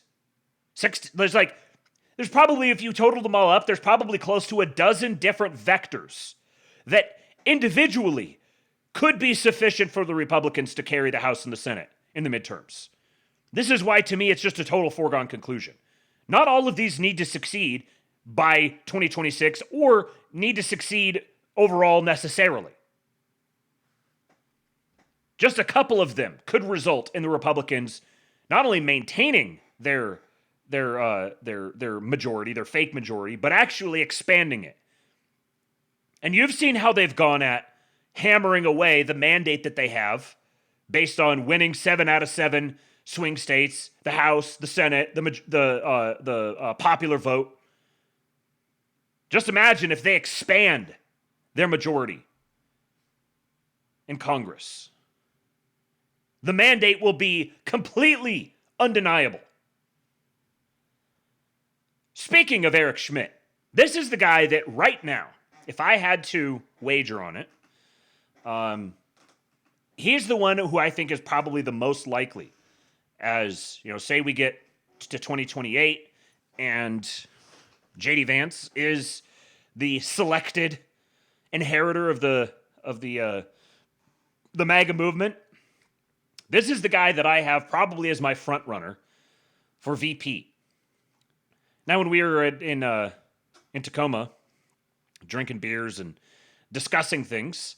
Also, I forgot to mention, Philo's Miscellany was there, and he and I did a little chit chatting, and he is the one that I will be doing. We're going to be starting a series on Girard coming here soon, so stay tuned for that. We're going to be talking about Rene Girard and scapegoating and mimetic theory. This is something that I was, as soon as Charlie Kirk was shot, I was like, all right, we need to talk about this. So we were discussing this. We were talking about obviously I'd made my prediction of Vance Kirk, and a lot of people have been bringing up the possibility of it actually being Vance Kirk. Now, obviously, I know how most of you guys probably feel about the idea of having a female vice president, and I feel similarly. However, if you think about the potential electoral impact of that, I don't know, man. That could be really, really difficult to argue against. Of course, we're going to be in a completely different world by then. But a J.E. Vance, Erica Kirk ticket would be monumentally electorally appealing. You could say all you want about women in executive roles and yada, yada, yada. Sure, yeah, you're preaching to the choir. To the average normie voter, think about the woman vote, the white woman vote, the white man vote. That would be an incredibly powerful ticket. However, for the time being, I'm planting my flag on Vance Schmidt, and we'll see what happens. I'd be very interested to know. One thing I'll watch for is someone like someone being like groomed or conditioned to step in and take over Eric Schmidt's seat. Because that's one thing. If you're going to pull a senator out, a great senator, you want to make sure that you don't get some sort of squish or subversive replacing him. So if they have if you start hearing rumors about they're like lining someone up who's going to run in Missouri, that could be a sign that Eric Schmidt is considering answering the call of his country. But for now, let's hear what he has to say. For a long time, reminder: this is a sitting U.S. senator making this point. For a long time, the left has dominated these big cultural institutions. I mean, they've waded into it. I mean, conservatives in many ways were off like creating companies and that's great. Like, we should continue to do those things. But whether it's like the media or the film industry or higher ed or even now K through 12, like, they just gravitated and they sort of took these cultural institutions over. And I think we can't cede anything. And, again, with the book, my point with the book was that we can't see the legal, the legal profession is dominated by people who lean more to the left and to the right. So I've always kind of operated in that world. But we did cultivate a group of people who can now be appointed by President Trump to very important positions on the bench. That's a very important thing. So I think whether it's just sort of just a network of people who are like-minded, who can feel comfortable having conversations, or it's, I think wading into media. I mean, you look at the dominance. I mean, this is just my own personal musing. The dominance on what's on Netflix or what's on these platforms or what's produced in Hollywood is just overwhelmingly left. You can't even hardly watch an awards show now. Like, it's just ridiculous. I think one of the cool things over the next 20, 30 years would be, what if there's a conservative alternative to that? Now, that's going to take money. It's going to take talent. It's going to take some ingenuity. It's going to take telling stories in a different way. One of the great exports we always had about, again, this American identity that somehow is now controversial, but never was until the last few years, is the American Western. Like, think of all the things of value that were portrayed with the cowboy, like this independence, this self-sufficiency, and we don't make Westerns anymore. He says the right is winning, but we have to keep pushing. It's time to take back our cultural institutions. We need movies that tell stories about who we are and where we come from. Art that glorifies American civilization. And education that teaches our children to love our country. You hear that, boys? Our great Senator Schmidt is calling for the art makers. Time for our art hose to take over. We must create the culture of the future. Restore the American Western. As you guys are talking about Trump being able to be VP, as things stand right now, Trump wouldn't be able to be VP any more than he could run for president again. In order to be vice president, you have to be eligible to be the president. So, according to the 22nd Amendment, as of right now, he would not be eligible to run for president. He would not be eligible to be the president. So then under the, I believe it's the 12th Amendment, he would not be eligible to be the vice president. However, you never know. I still haven't completely ruled out him running again. I saw even the fat lard Randy Fine. Randy Fine. See, here's the thing. With Randy Fine, you're going to get the most god-awful Jew posting in the world. And you're also going to get calling for the 22nd Amendment to be repealed and Trump to run again in 2028. So, take the good with the bad, right? I meant Vance. Vance could be VP again. There would not be nothing that would prevent him. I think you could be VP. That's a good question. Let me ask Grok. I think you could be VP any number of times. Is there a limit on the number of times someone can be VP without ever being president?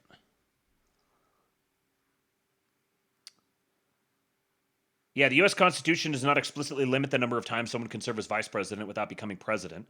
Article 2 in the 22nd Amendment focused on presidential term limits, 2 terms, elected or not, but no equivalent restriction exists for the vice president.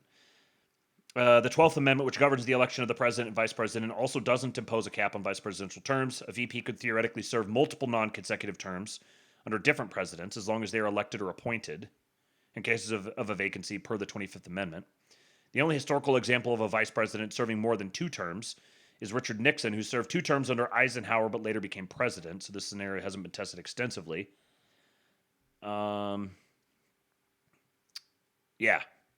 Yeah, so, I mean, in theory, Vance could be VP again.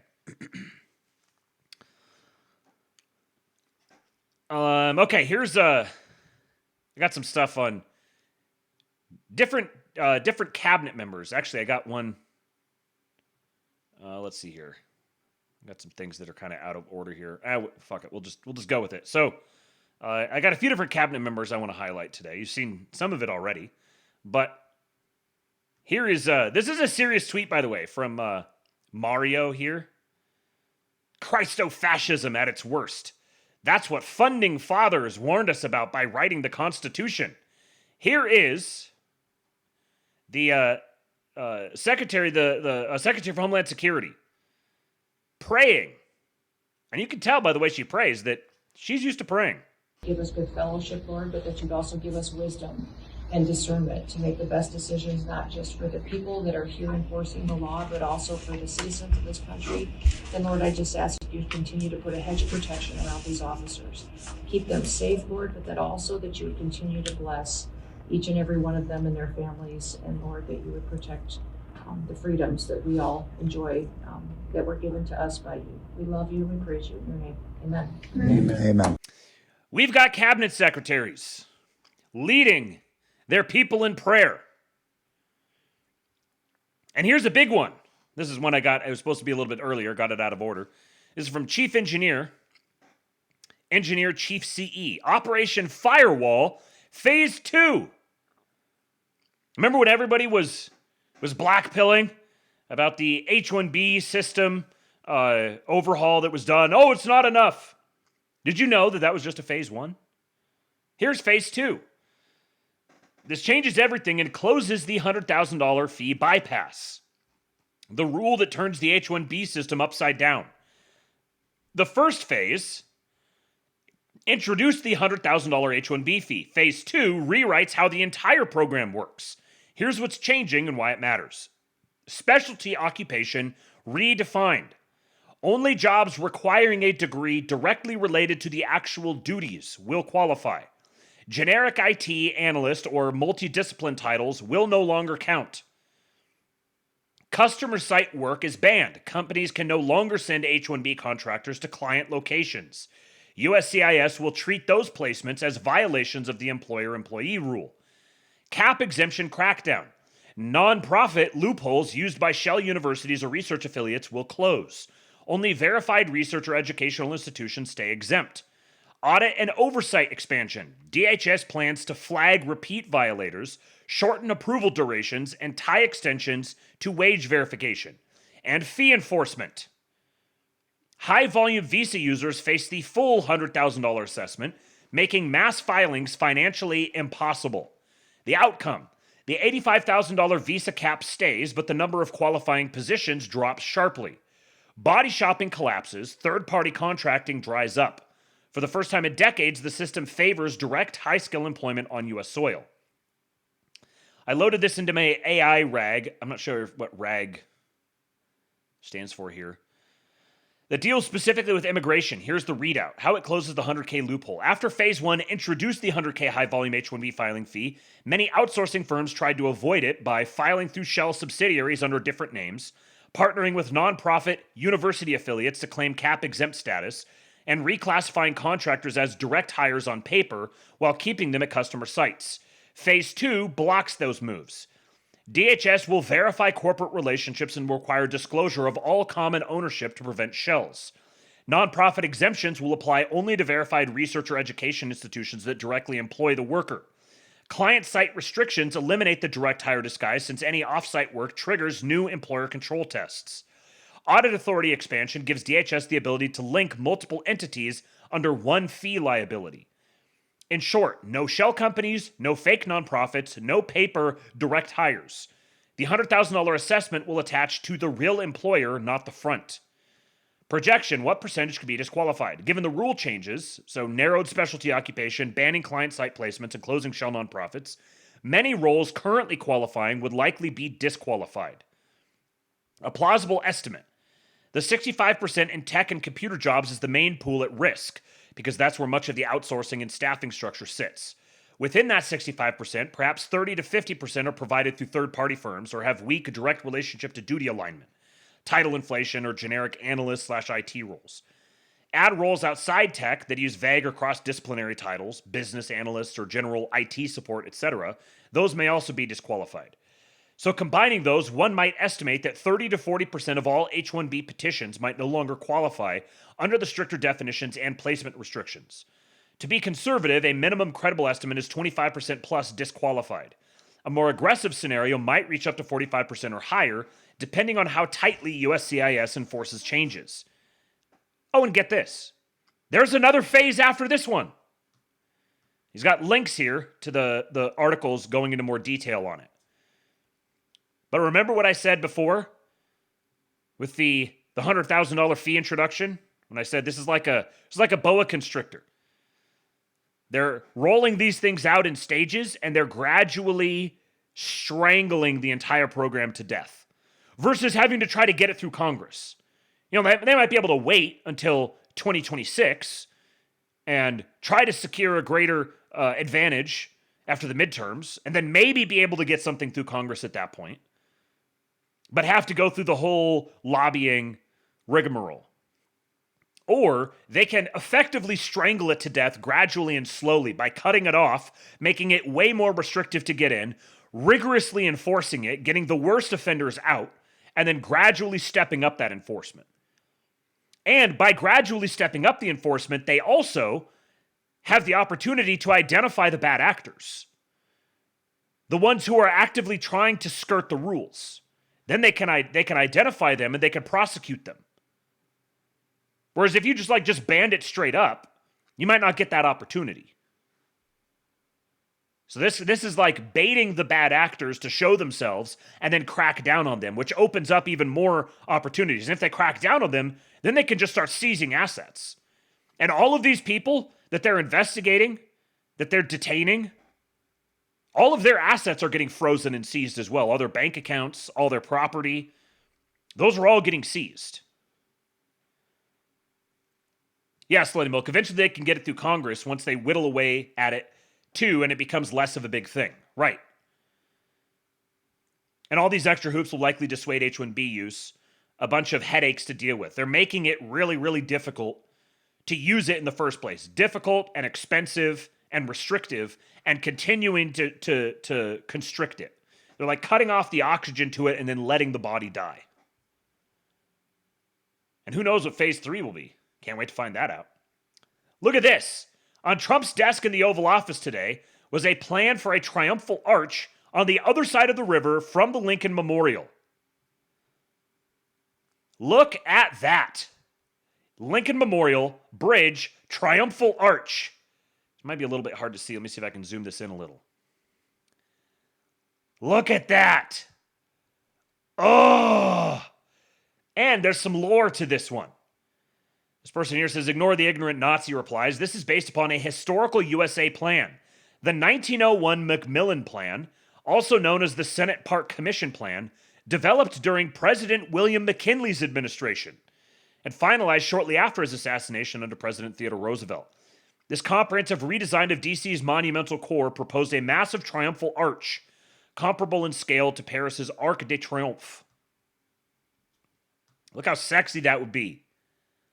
We're making beautiful architecture again, boys. Here's a larger model of it right here. Oh, beautiful. And then very important news today, particularly for our spaghetti Americans. Where my Luan Gooners at? Big news on the spaghetti American front. In other words, we're calling it Columbus Day. Okay. Yes.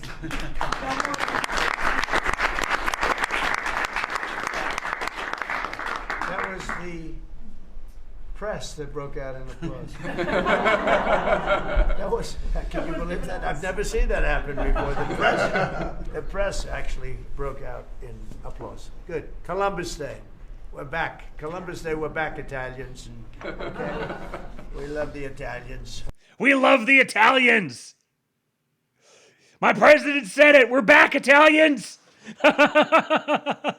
Dago supremacy. I love my unlimited breadstick Americans.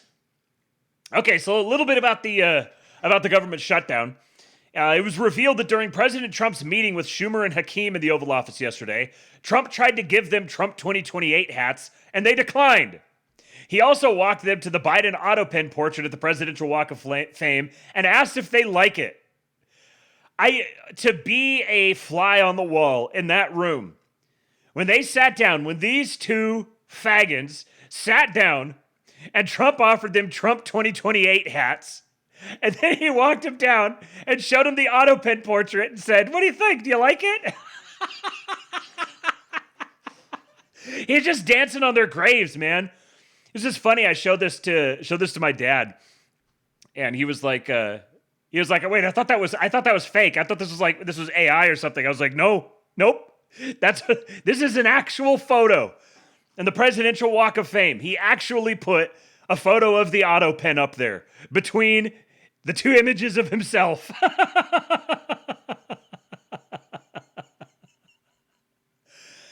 And then this was great. So once they actually shut it down, then this happened. Look how concerned these people are. They're so concerned. This is an unprecedented act of politicking by the federal. Can you believe that an agency of the federal government would engage in something that could be perceived as partisan? Can you imagine? Of what this message says. In part, it is the very partisan message that calls out and blames Senate Democrats for the shutdown, saying the House of Representatives passed a clean continuing resolution. Unfortunately, Democrat senators are blocking passage of H.R. 5371 in the Senate, which has led to a lapse in appropriations. Now, we've seen this language come from other agencies during this shutdown, suggesting to their workers to send similar out-of-office emails. But what's different here at the Department of Education, John, is that employees did not give their consent and that this was done without their knowledge. They didn't give their consent. They didn't give their consent to have something done with their federal email accounts. I had one employee tell me today that they actually went back into their email, changed their out-of-office message twice, and it was reverted back and overridden by this actual partisan messages. So it's very concerning. The Department of Education also, and notably, not denying that this is happening. They tell me, quote, the email reminds those who reach out to the Department of Education employees that we cannot respond because Senate Democrats are refusing to vote for a clean CR and fund the government, adding, where's the line? Some federal workers raising real concerns about potential violations here of the Hatch Act, which of course states that federal employees are required to perform their duties in a nonpartisan manner. The Hatch Act! They're seriously trying to pull out the Hatch Act. Look how glum. This is one thing that just stood out to me as I was watching this at home. There's just how glum they all look talking about this. They know that this is a loser. They know they have backed a losing horse, and they're just getting mogged at every single turn. And then the president, the absolute madman, went and posted this on his Truth Social account.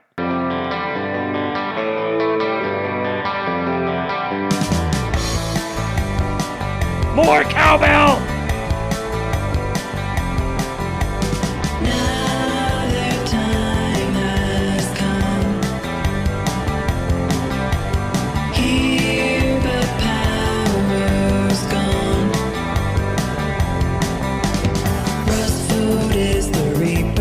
Rustvote is the Reaper! The fun's on the brain. Here comes the Reaper. Done to your babies. Comes the Reaper. Gonna tie your hands. Here comes the Reaper. Be able to fly. Here comes the Reaper. Baby, end your plan.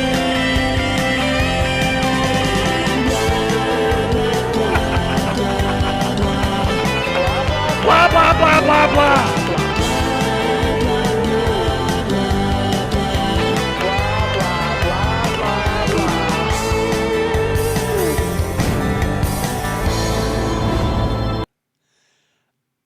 I cannot count the number of times that Slutty Milk has taken the words just straight out of my mouth right before I say them.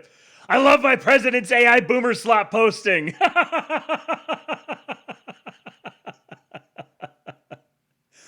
And then he's just like, okay, masterful politicking here.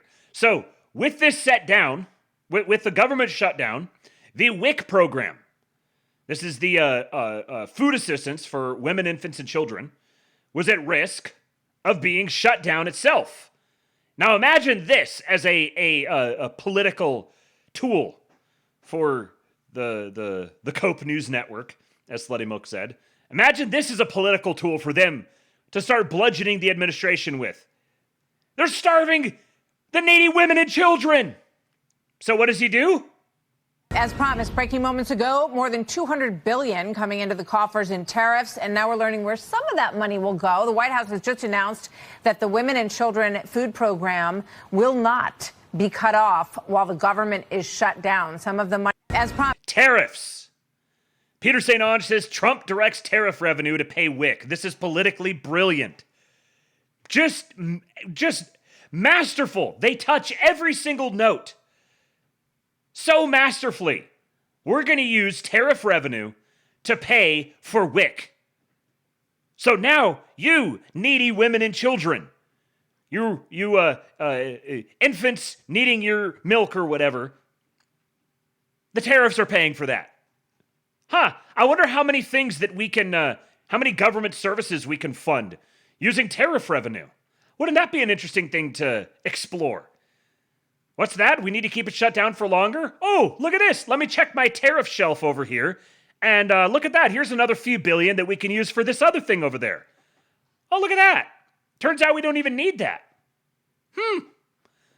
Maybe we could just, I don't know, change some of the tax laws, reduce the tax burden a little bit, because check it out. We got a real life test of this theory. Turns out that tariff revenues will cover this and this and this and this. Look at that. We could fund the government with tariffs. Incredible. Almost like we don't need an income tax. Indeed. When we say trust the plan, this is what we're fucking talking about, man. Trust the plan. This is the plan. How many times do you need to see it? The H-1B thing we just talked about. The thing comes out. Everyone goes, oh, woe is me. It's all over. Just vote for Democrats. They betrayed us again. Oh, what's that? A phase 2? Oh. You mean there's a plan? Oh, they're shutting the government down. The Democrats are going to use this as a political tool, and it's going to weaken this case electoral. What's that? Trump's approval numbers have bumped 4 points in the last week? Everyone blames the Democrats for the shutdown? Trump's funding WIC through tariff revenues? Oh. I wonder if there's a plan. Perhaps there's a plan. Now, trust the plan doesn't mean don't do anything. No, it means do your fucking job. Support your president. Meme him into office again. Obliterate all of the black pills. Moralize your friends and family. Highlight all of the opportunities. Start fucking building things. Trust the plan means get to fucking work. Report tips to ICE, yes. Join ICE or USCIS. Join the military. Speaking of, look at my war secretary. With physical fitness and appearance. If the Secretary of War can do regular, hard PT, so can every member of our joint force. Frankly, it's tiring to look out at combat formations, or really any formation, and see fat troops. Likewise, no more fat troops. The war secretary gathered all of the generals, all the flag officers, gathered all of them in one room and mocked them for being fat. It's completely unacceptable to see fat generals and admirals in the halls of the Pentagon. No more fat generals and admirals in the halls of the Pentagon. And leading commands around the country and the world. It's a bad look. It is bad, and it's not who we are. So whether you're an airborne ranger or a chairborne ranger, a brand new private or a 4-star general, you need to meet the height and weight standards and pass your PT test. And as the chairman said, yes, there is no PT test. But today, at my direction, every member of the joint force at every rank is required to take a PT test twice a year. The war secretary is forcing generals to run and do push-ups. And you're blackpilling? As well as meet height and weight requirements twice a year. every year of service. Also today, at my direction, every warrior across our joint force is required to do PT every duty day. Should be common sense. I mean, most units do that already. Oh! Mr. Sue says, my colleague at work's husband works at the IRS and has practically been laid off. She said he's just assuming he's been fired and is looking for a new job / applying. A plan is to have the shutdown last 61 days so the government employees get fired. That would balance the budget. But what if we don't have to go the full 61 days because they've already quit and found new jobs? Right. It's win-win. If we get the full 61 days and they could just fire hundreds of thousands of federal employees, woohoo! And if we don't, and they can only fire some of them, and they could slash a bunch of these other programs in the meantime, we've won again. There is no losing here. Heads I win, tails you lose, once again. And meanwhile, the Secretary of War is mogging. This, and I want to be very clear about this, this is not about preventing women from serving. We very much value the impact of female troops. Our female officers and NCOs are the absolute best in the world. Now, I did see some people who were, oh, why do you have to do with women?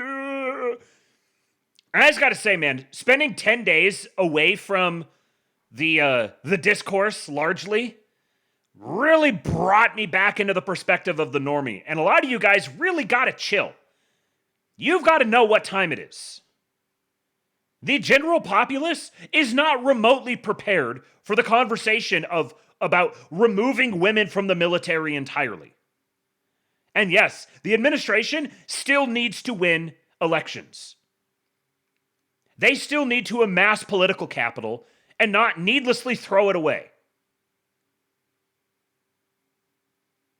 So it's important that he goes out of his way to say this. Because the normies need to be pandered to. Saying this just takes arrows out of your enemy's quiver. There is no possible world in which women are being removed from the military anytime soon. I'm talking within the next couple of election cycles. Therefore, it's necessary to make these sorts of statements. And if you don't get that, you're spending way too much time online. You're spending way too much time in little echo chambers, and you've got a completely distorted perspective of the rest of the country. Their job is to speak to and lead and guide and encourage and motivate and assure the rest of the country that they are competent leaders. Worth trusting. And it's your job, as the person who ostensibly knows better, to recognize that and get the fuck in line. Because listen to what he says next. But when it comes to any job that requires physical power to perform in combat, those physical standards must be high and gender neutral. If women can make it, excellent. If not, it is what it is. If that means no women qualify for some combat jobs, so be it. If that means no women qualify for combat jobs, so be it. Very reasonable, moderate position. Anything that requires physical power, the standards must be gender neutral, meaning the standards must be a man's standard. We're not going to water down the standards. It must be a man's standard. And if there's no women there, so be it. That is not the intent, but it could be the result. So be it. It's not the intent, but it could be the result. They are just fine with completely removing women from all combat positions. A year ago, we had Lloyd Austin, this hulking gorilla who just disappeared for a while and nobody knew where he was because he was undergoing surgery or something. That was the defense secretary. Now we've got the war secretary rubber stamping the idea that maybe we'll just have no women in combat roles. It will also mean that weak men won't qualify because... Now here's an interesting point. The problem is not just having women in these roles. The problem is also weak men. And weak men is almost worse than women. Because you know that the woman is going to be weak. If you're like on a deployment or you're working alongside a woman as a man, you're expecting that she's going to be weak. A man, you may not necessarily. Weak men are more subversive than women. Because we're not playing games. This is combat. This is life or death. As we all know, this is you versus an enemy hell-bent on killing you. To be an effective, lethal fighting force, you must trust that the warrior alongside you in battle is capable, truly physically capable of doing what is necessary under fire. You know this is the only standard you would want for your kids and for your grandkids. Apply the War Department Golden Rule, the 1990 test, and the E6 test, and it's really hard to go wrong. The War Department Golden Rule, I can't remember the exact phrasing that he put together for it, but it's basically like, what standard would you want for your own children? If your own children were enlisted, if your own children were being sent to war, what standard would you want for them? And that's the standard that we're going to have. Yeah, Melon, nice patent flag in the background. That was definitely intentional. No question at all. That was intentional. They know what they're doing. They know exactly what they're doing. This is a good point. Mr. Butt Poop. Shout out to Mr. Butt Poop, the Patriot in the chat. Foyd's not getting special treatment. We'll get rid of tons of them anyways. Correct. Exactly. Mr. Sue says, we're not their audience. We know better. They know what we want and will deliver on their watch. Yes. Correct. Shout out to Tyler J88. He says, just renewed his subscription for the 4th month. Thank you, sir. He says, I really needed this after listening to Dave Smith and Nick Fuentes spurging and dooming. I've just started that conversation.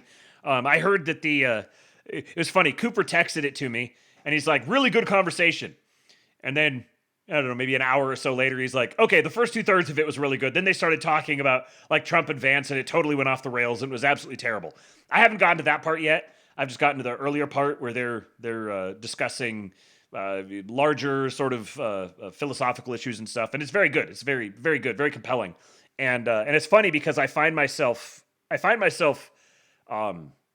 agreeing with Nick much more than Dave, which really probably shouldn't be that surprising. But thank you, man. Slutty Milk also renewed his subscription for the 5th month. He says, greetings, sir.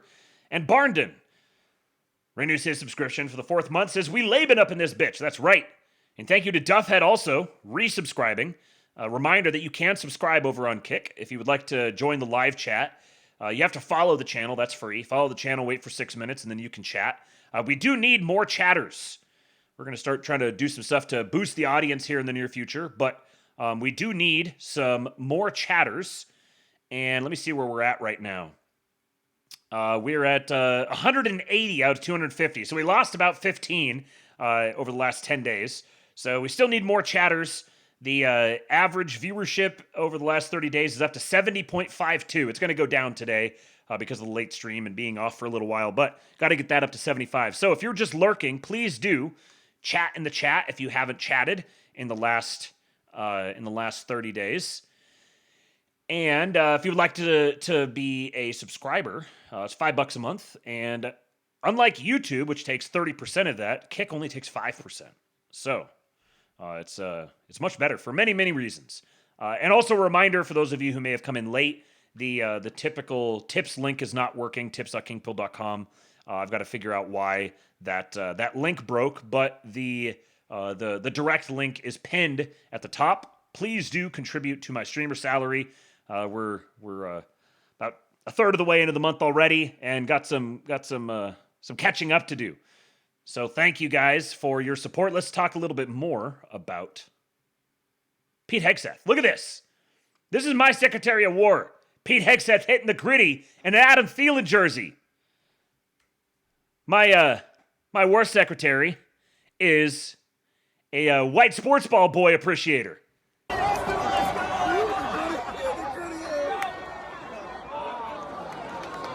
All right, when y'all score, I want to see the gritty. Yeah, I want to see the gritty.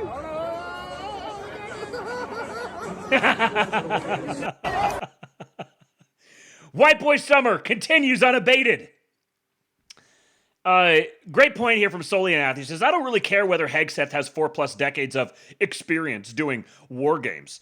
The simple fact is that he conducts the morale and support of the military more effectively than anyone has in the last 30 years. He makes people proud to enlist, and that's why he's hated. And if you don't get this, you have no right calling yourself a white boy. You have no right celebrating White Boy Summer if you don't get this. If you think Pete Hegseth is corny, if you think he's unqualified or Fox News host or whatever gay reason you have for not liking him, your right to celebrate White Boy Summer has been officially revoked, suspended, until such point as you repent and return to the right side. This is him at the Navy game. White hat. Look at these boys. They're locked in.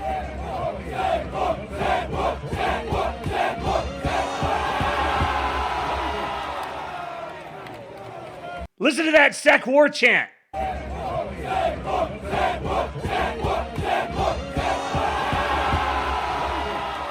Oh! Braxton McCoy said a young E5 Marine, son of my friend, came over for dinner last night. The lower enlisted guys fucking love Hegseth like nothing I ever saw when I was in. There was a loyalty and mythos, however misguided, from Mattis back then. But I never saw young enlisted men light up like they do when Pete's name is brought up in casual conversation. He says the chasm between left and right may not be healable because they're wholly incapable of understanding why the guys love Pete, which is because they view him as simultaneously one of them and an aspirational figure who proved they can still make it to the highest levels of society. Not only do the lefties I know not get that at all, they hate Pete for it. He said, I meant to say, if they did understand that, they would hate Pete for it. Yeah, he's relatable in a way no other Sec War has ever been. Look at that. Look at that upgrade. How can you not get this? If you're one of supposedly our guys, you're like a right-wing Twitter guy or something, and you don't understand how significant it is to have someone like Pete Hegseth in that role right now. If you want to spurg about Israel or something, you are spiritually leftist. Edius here says, I think Hegseth's greatest feat was motivation for the troops like no one else at the DOD, excuse me, sir, no dead naming here, that's the DOW, has been able to do before. There's a certain respect for him. Absolutely. Only one DOW abbreviation for me. Fair play, fair play. And here was a rare clip of Melania.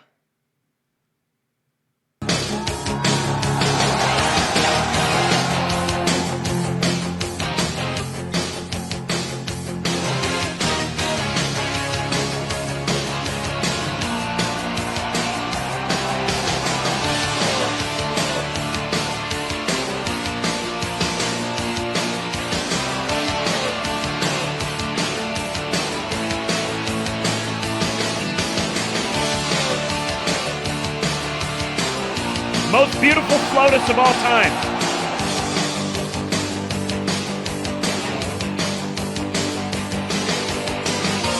Calm down, Mrs. Sue, just wait.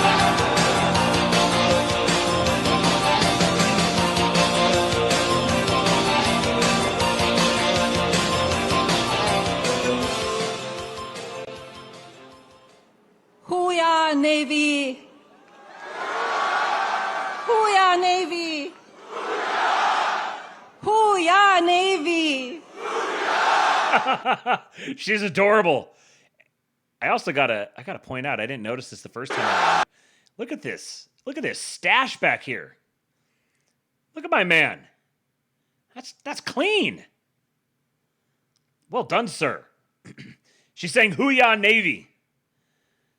And then watch this. Broke the sound barrier right in front of the president. Didn't even flinch. I missed it. You missed it? One more.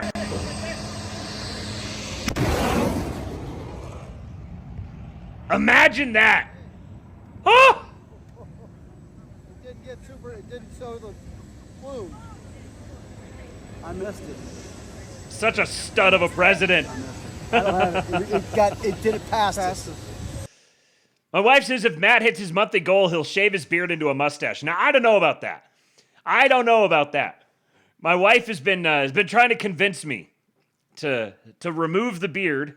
Let's see if I can get this here. Remove the beard and go mustache only. And I don't know about that. The last time I went completely clean shaven, she said she would leave me if I ever did it again. But I don't know, mustache only? It would be so weird. It'd be so weird I haven't had my chin and neck and cheeks bare in 9 years, 8 years, 9 years. Oh, I mean, I'm telling you, if I shaved it off, it would not go. It would not stay that way. It's growing back right away. There's no way that I'm shaving my cheeks and my chin. Not a chance. I'm not keeping it clean. But I don't know. There's a possibility. We might try that one more time here. It's kind of hard to do this in a mirror.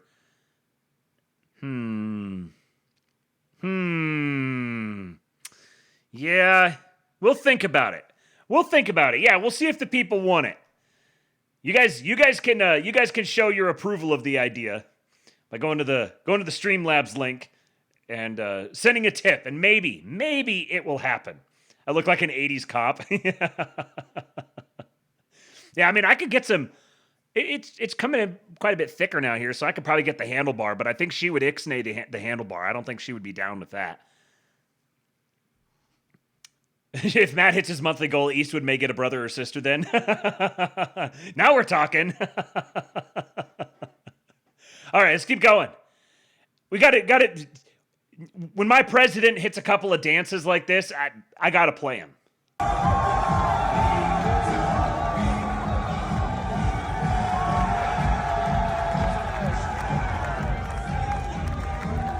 They're all digging it.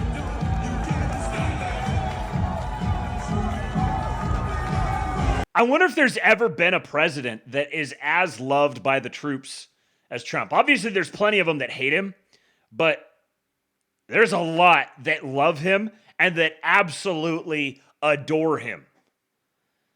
You can see, just look at their faces as this pans across them. There's another epic mustache. Another one. Got mustaches all over the place out here. Oh, we find one? Let's check. Might just have caught her making a funny face. Looks like she's sucking on a lemon. Might just be a funny face. I can't tell. Maybe she's in the middle of saying something. But the rest of them? Another mustache. Look at all these guys. Another one. Wow.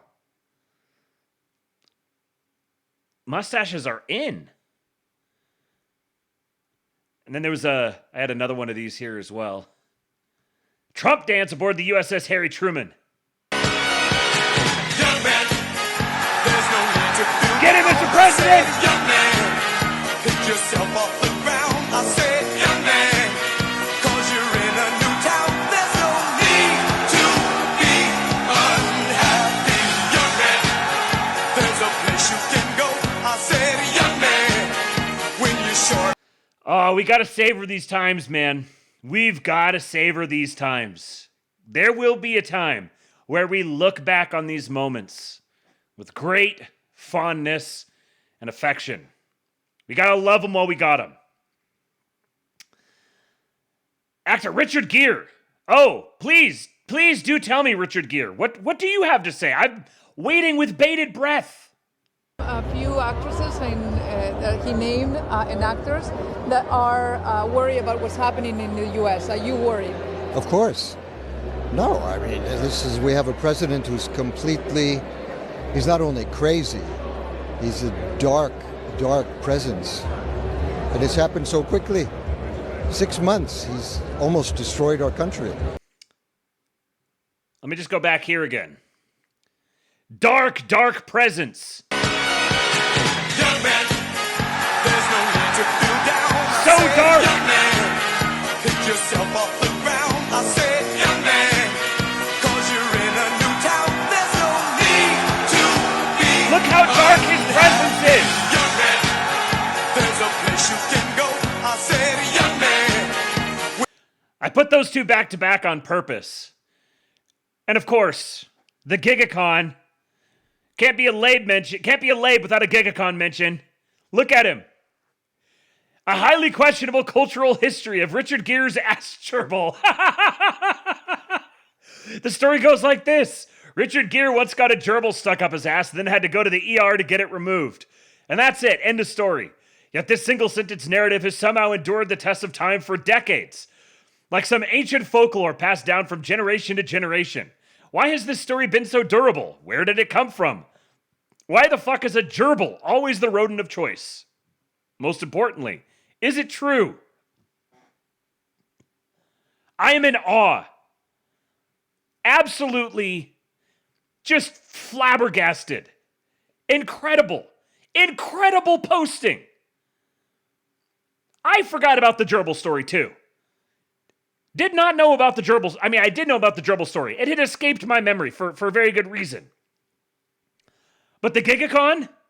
Oh, he didn't forget. He remembered, and he pulled it out at just the right time.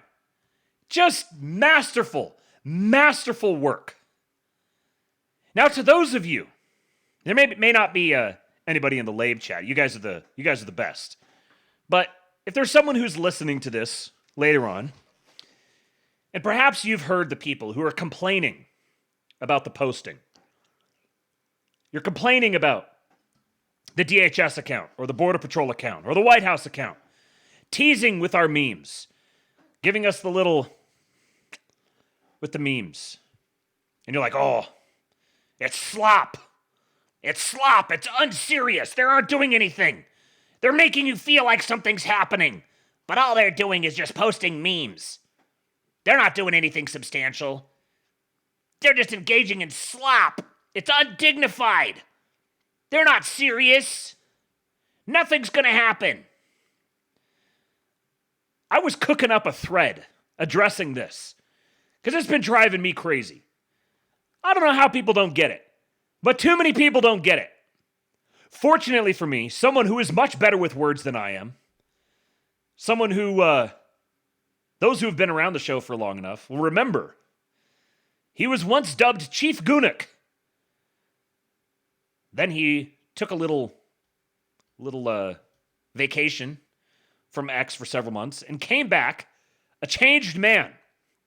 And since then has been posting absolute bangers. I mean, he always posted bangers, but there was always that little bit of just, I don't know, kind of gay, doomerish nihilism in it.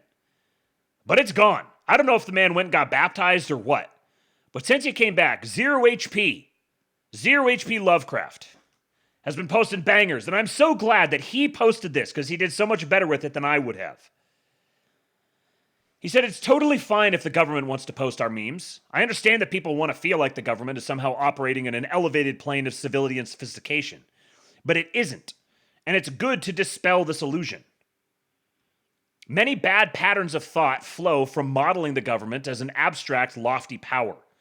You will save yourself from a lot of stupidity if every time you mentally refer to the government, you think government clerks. Because that is what chiefly comprises the government. The clerks, for once, are people who are on our side. More than that, they have watched us and possibly even participated in our discourses.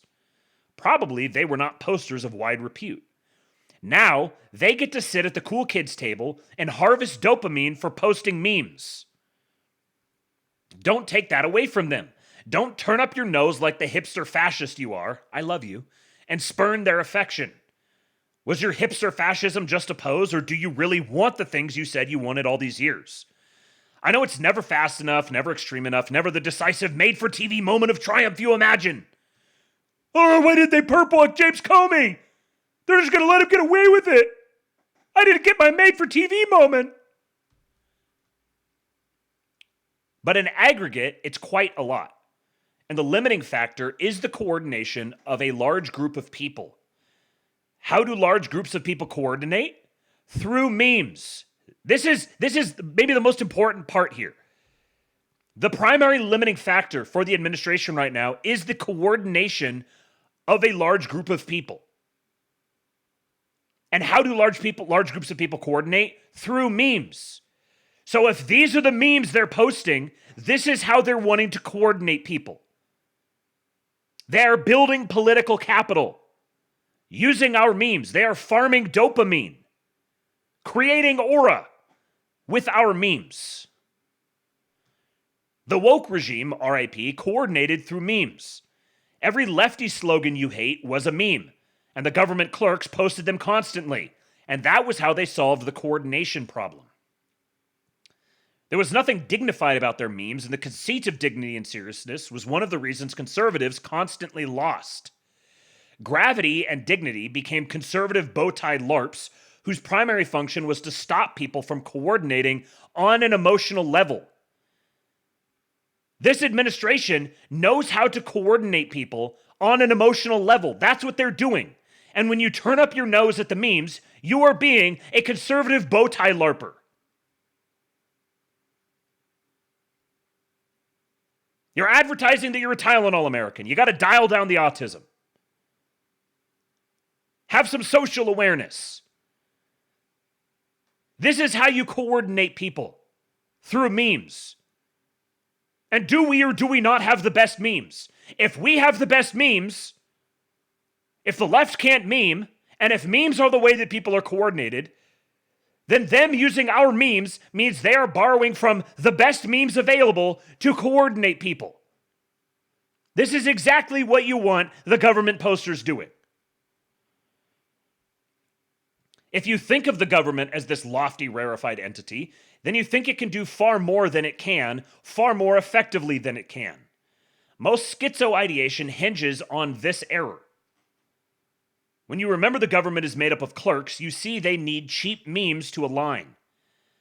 We spent the past decade building those memes, which are a protocol for doing right-wing things without shame or equivocation. And now you want to stop the government you elected from using the coordination protocol you invented?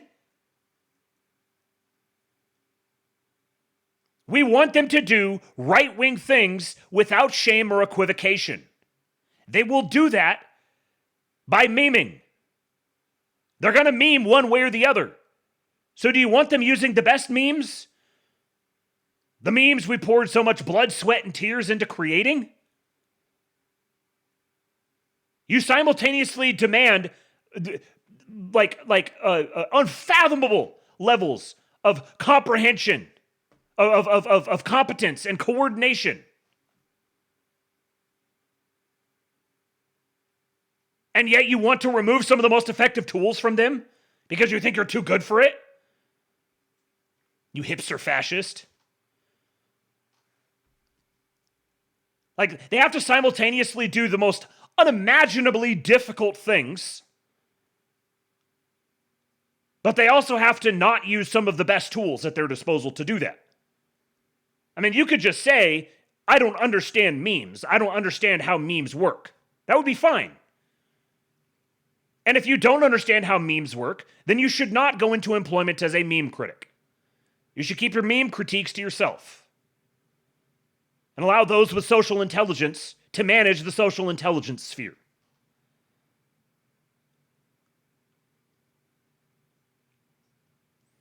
Mellon says the social intelligence read here on government clerk posters wanting to be cool kids is underrated and true, but autists can't register it. Nematoda says we poured our semen into these memes, boys. Let it not be in vain. Snickers vein.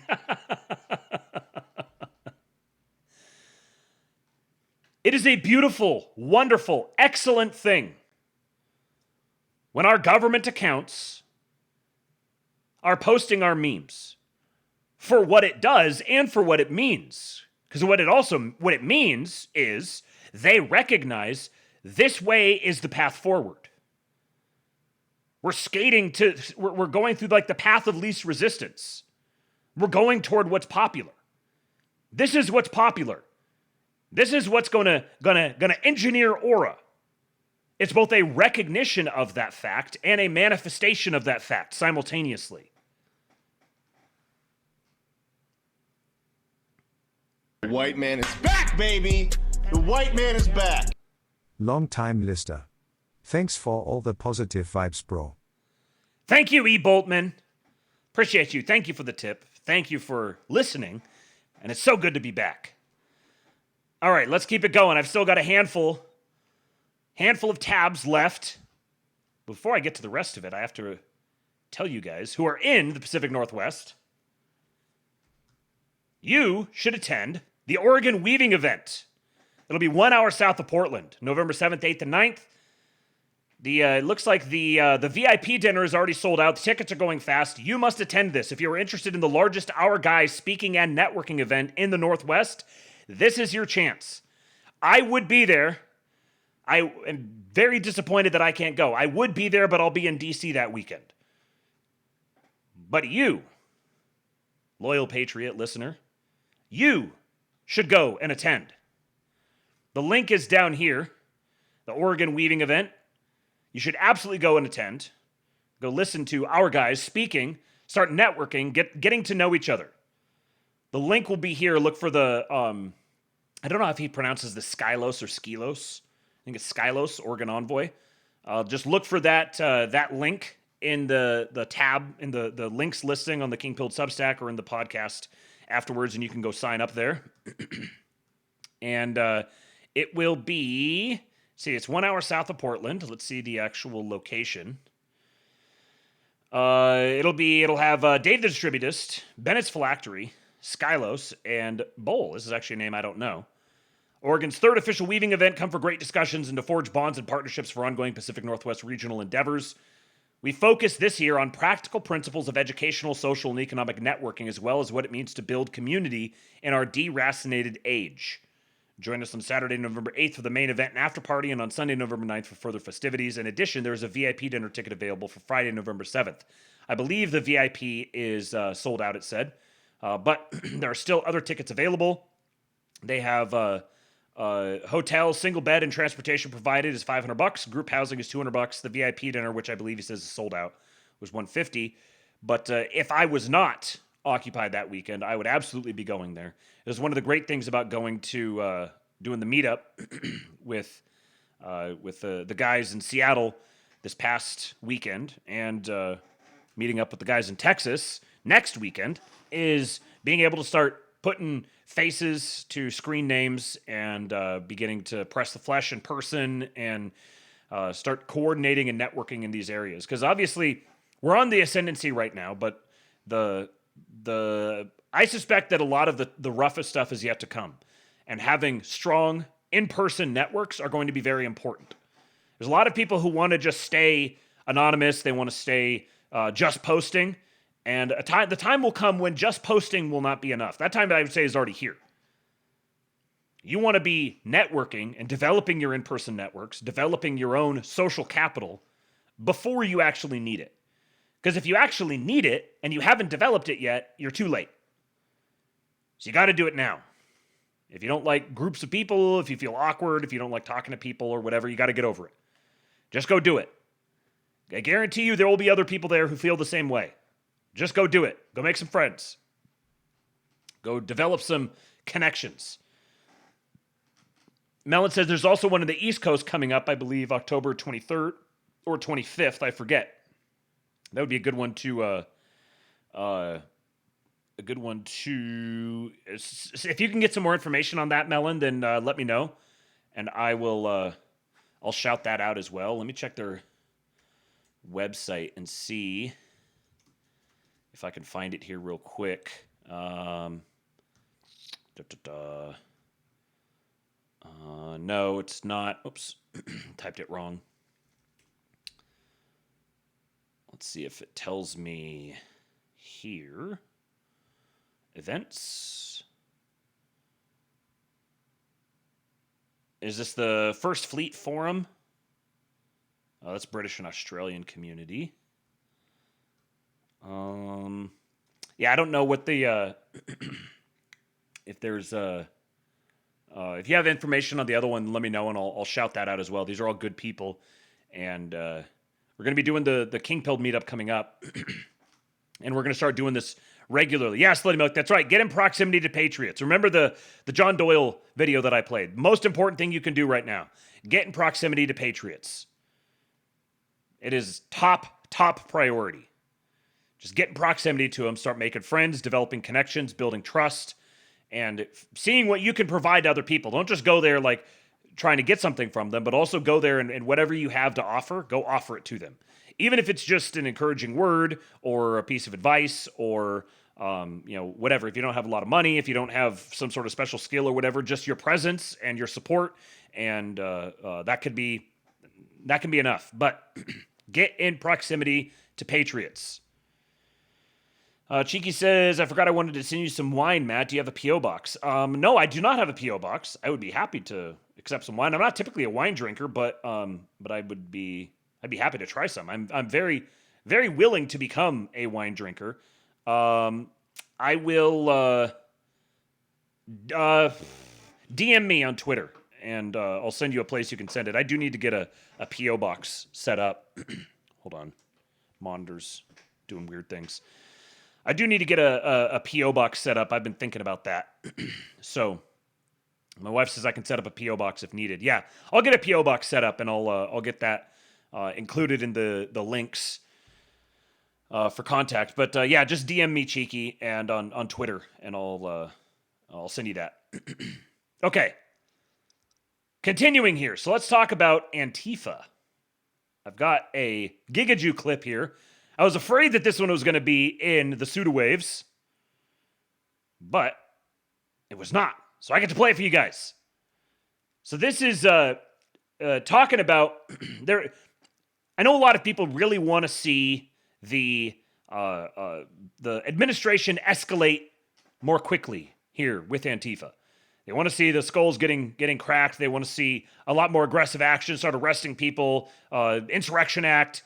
Start declare martial law, et cetera, et cetera. And we've talked about this on past shows. I'm sure we'll talk about it again in the future. But slow and steady is the proper way to go about this. This is very clear to me, especially after going up and spending time around just kind of normie people and just sort of kind of taking their temperature, that being in the world that we're in all the time, I think it's difficult for us to model the mind of even people who are rather politically aware and attuned, but who don't quite understand just the magnitude of what's happening right now. The thing that the administration cannot do is sacrifice their own credibility. They cannot look like as if they are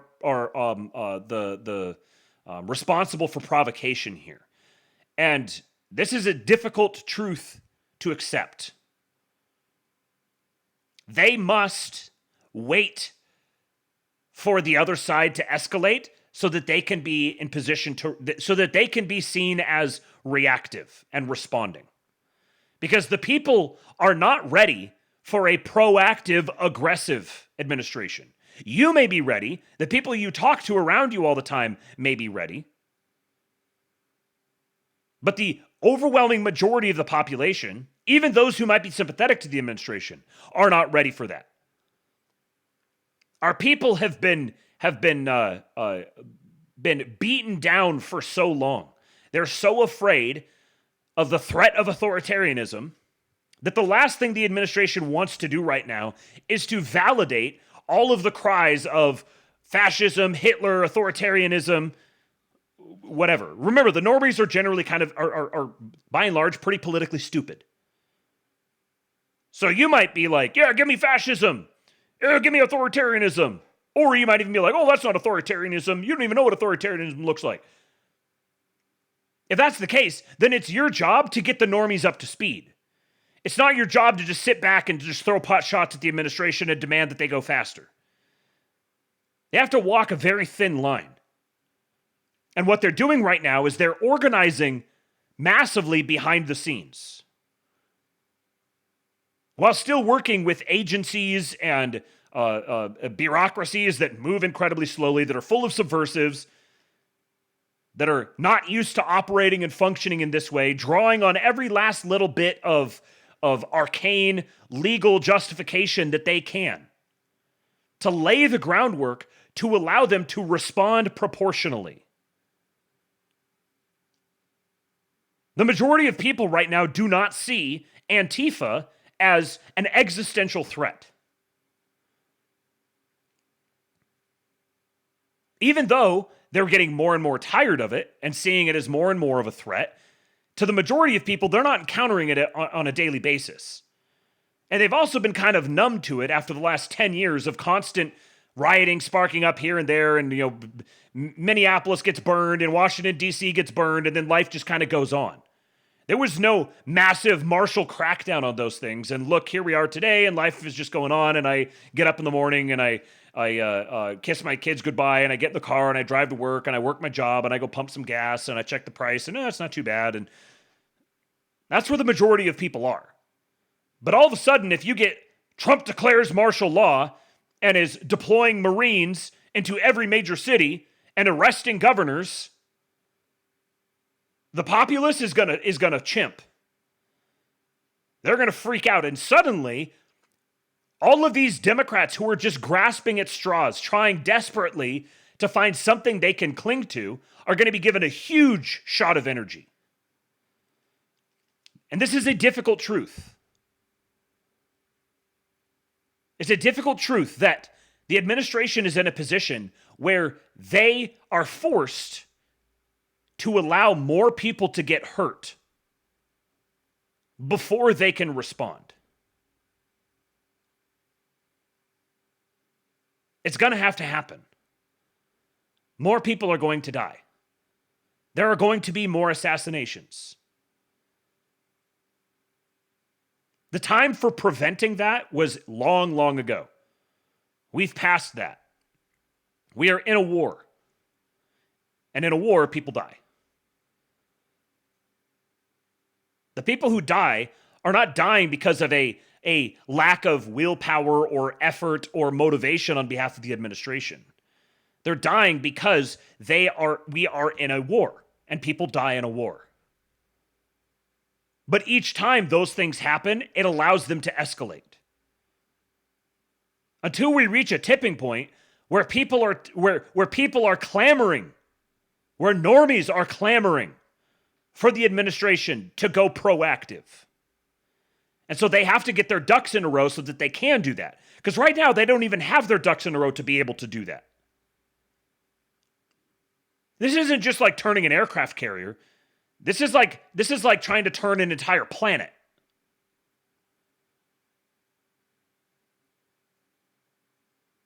Yeah, Mellon, there's been an insufficient amount of suffering. Yes, there must be more suffering to justify escalated action on the part of the administration. But what are they doing? They're positioning themselves to be able to respond accordingly. They're wading through all of the necessary lawfare to establish the precedent for them to be able to do what's necessary when the time comes. And they're conditioning people. They're laying the groundwork for it. Stephen Miller especially has been doing a tremendous job with this. If you've watched, his rhetoric has been slowly, steadily escalating more and more and more. They're telling you ahead of time what they're going to do. So that then the media and the libs, they all freak out and they scream and they howl and they shriek and nothing happens. The administration doesn't do anything. Oh, they're gonna declare martial law. They're gonna start arresting people in the streets and they're gonna execute journalists and nothing happens. And then there's some new escalation by Antifa or whomever. Some person gets killed. Some place gets bombed. ICE agents get shot at. And the administration will steadily ratchet. And then ratchet. And then ratchet.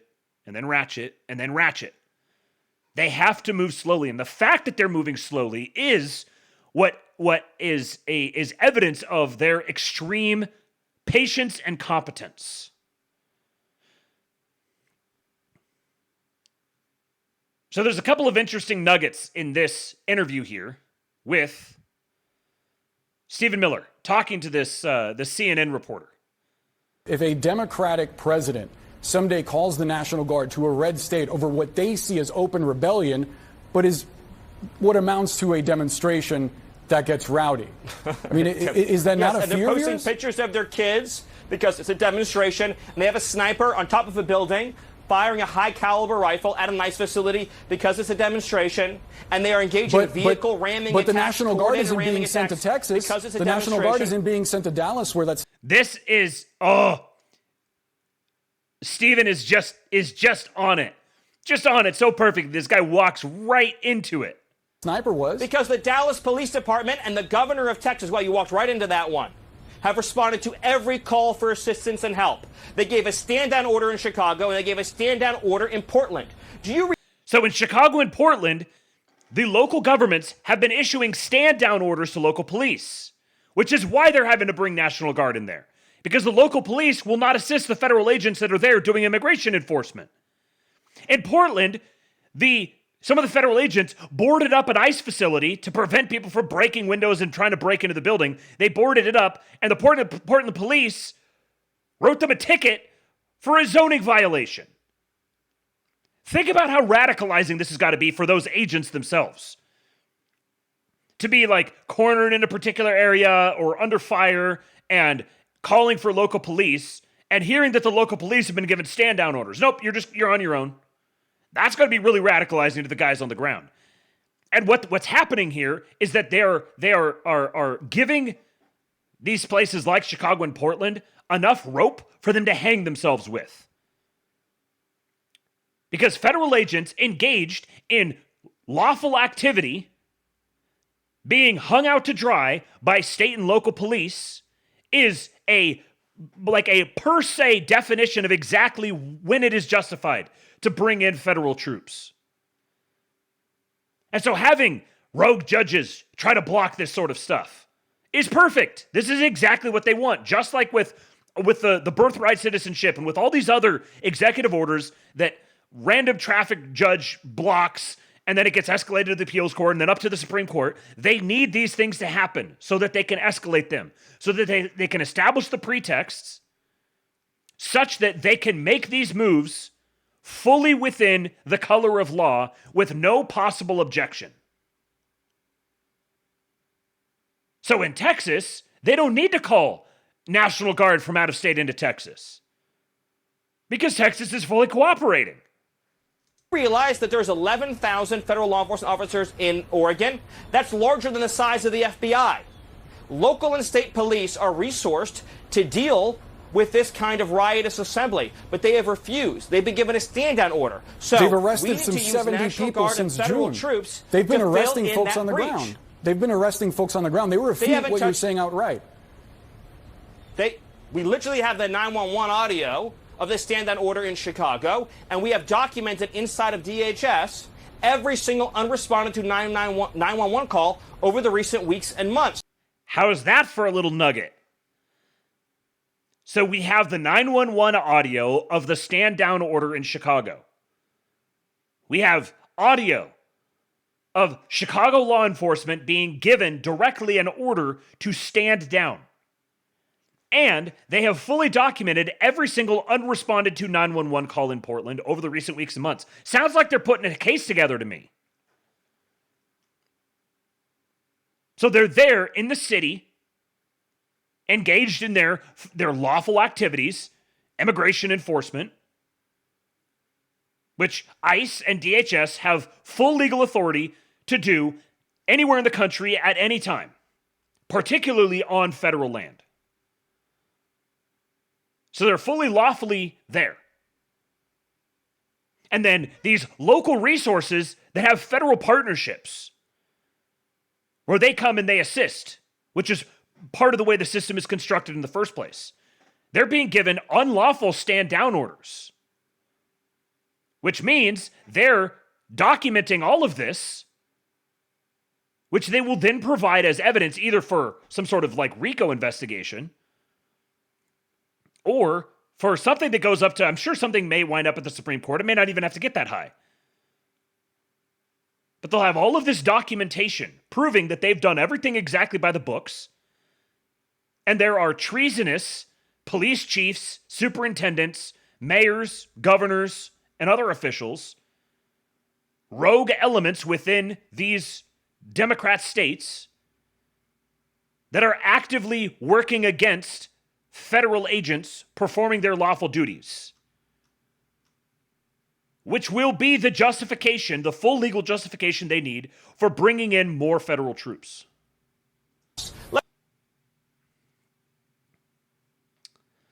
Here's another one from the same interview. This is great.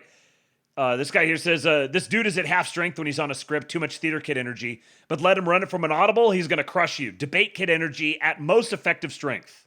Is it the case that, as Pritzker frames it, you are profiling brown people, that this immigration crackdown is designed to go after people of color? It's such a, oh, what a dumb question. The illegal aliens who are here are taking jobs away from blacks, they're taking jobs away from whites, they're taking jobs away from Latinos, they're taking their health benefits away, they're taking their school slots away, and of course in many cases they're committing heinous crimes. We cannot have a system of law in this country that privileges illegal aliens over American citizens, and that's what they're doing. You know it, and I know it. So that's not exactly a no, Stephen. Can you just unequivocally state that the immigration policy... I said it's a dumb question. Okay. Well, I appreciate no, that, but and it's a dumb question. So no, this policy is not designed... No, and it's a dumb question. Not when I said it was a dumb question, it meant no. Well, I just want to be clear and precise. I appreciate you trying to qualify my questions, but nevertheless, I think it's a fair one that a lot of people have. My full answer is no, that is a lie, and it's a dumb question. To that I say... What a fag. And this is an interesting little anecdote here. A big part of what throws people about Stephen Miller that I only found out recently is he had a major accident and has a steel rod in his spine. He literally has a spine of steel. It's why his body language is so off all the time. He doesn't move his upper body. The Gigajoo lore grows every day. What a singular individual. Rothgar in the chat, or in the on Twitter, he does have a spine of steel after all. I like how he turns his head and flexes his neck before launching. When he does that, I yell, "Here it comes!" Is it the case that... Oh, this one was great. Again, the memes. From ICE, Portland, refuse to walk, we'll give you a ride. They see me rolling, they hating, patrolling and trying to catch me riding dirty, trying to catch me riding dirty, trying to catch me riding dirty, trying to catch me riding dirty, trying to catch me riding dirty. My music's so loud, I'm swinging, they hoping that they gon' catch me riding dirty, trying to catch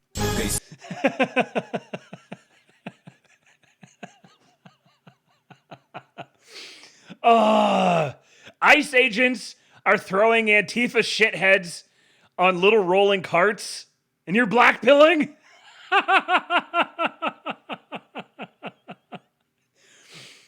Scott Adams. It's good to see the man. Hope he's doing well. Been praying for him. He is, he's leveling up. His power levels are growing. Have you ever thought what would be the best form of government? Like if you could really have just the perfect form of government. I'll tell you what it wouldn't be. It wouldn't be a panel of people. It wouldn't be a pure democracy. That would be a mess. It wouldn't be Marxism. It wouldn't be, an evil dictator. By far the best form of government, if you could get it. Now the problem is there's no way to guarantee that that's what you're getting, but if you could get it, the best form of government would be a authoritarian strongman who had your best interests in heart. Scott Adams, king-pilled officially. Which turns out to be Trump. Is he an authoritarian? Yes. Is he a strongman? I'd say yes. Yes, he is. Is he benevolent in the sense that although he's tough, everything he does clearly is for the benefit of the public?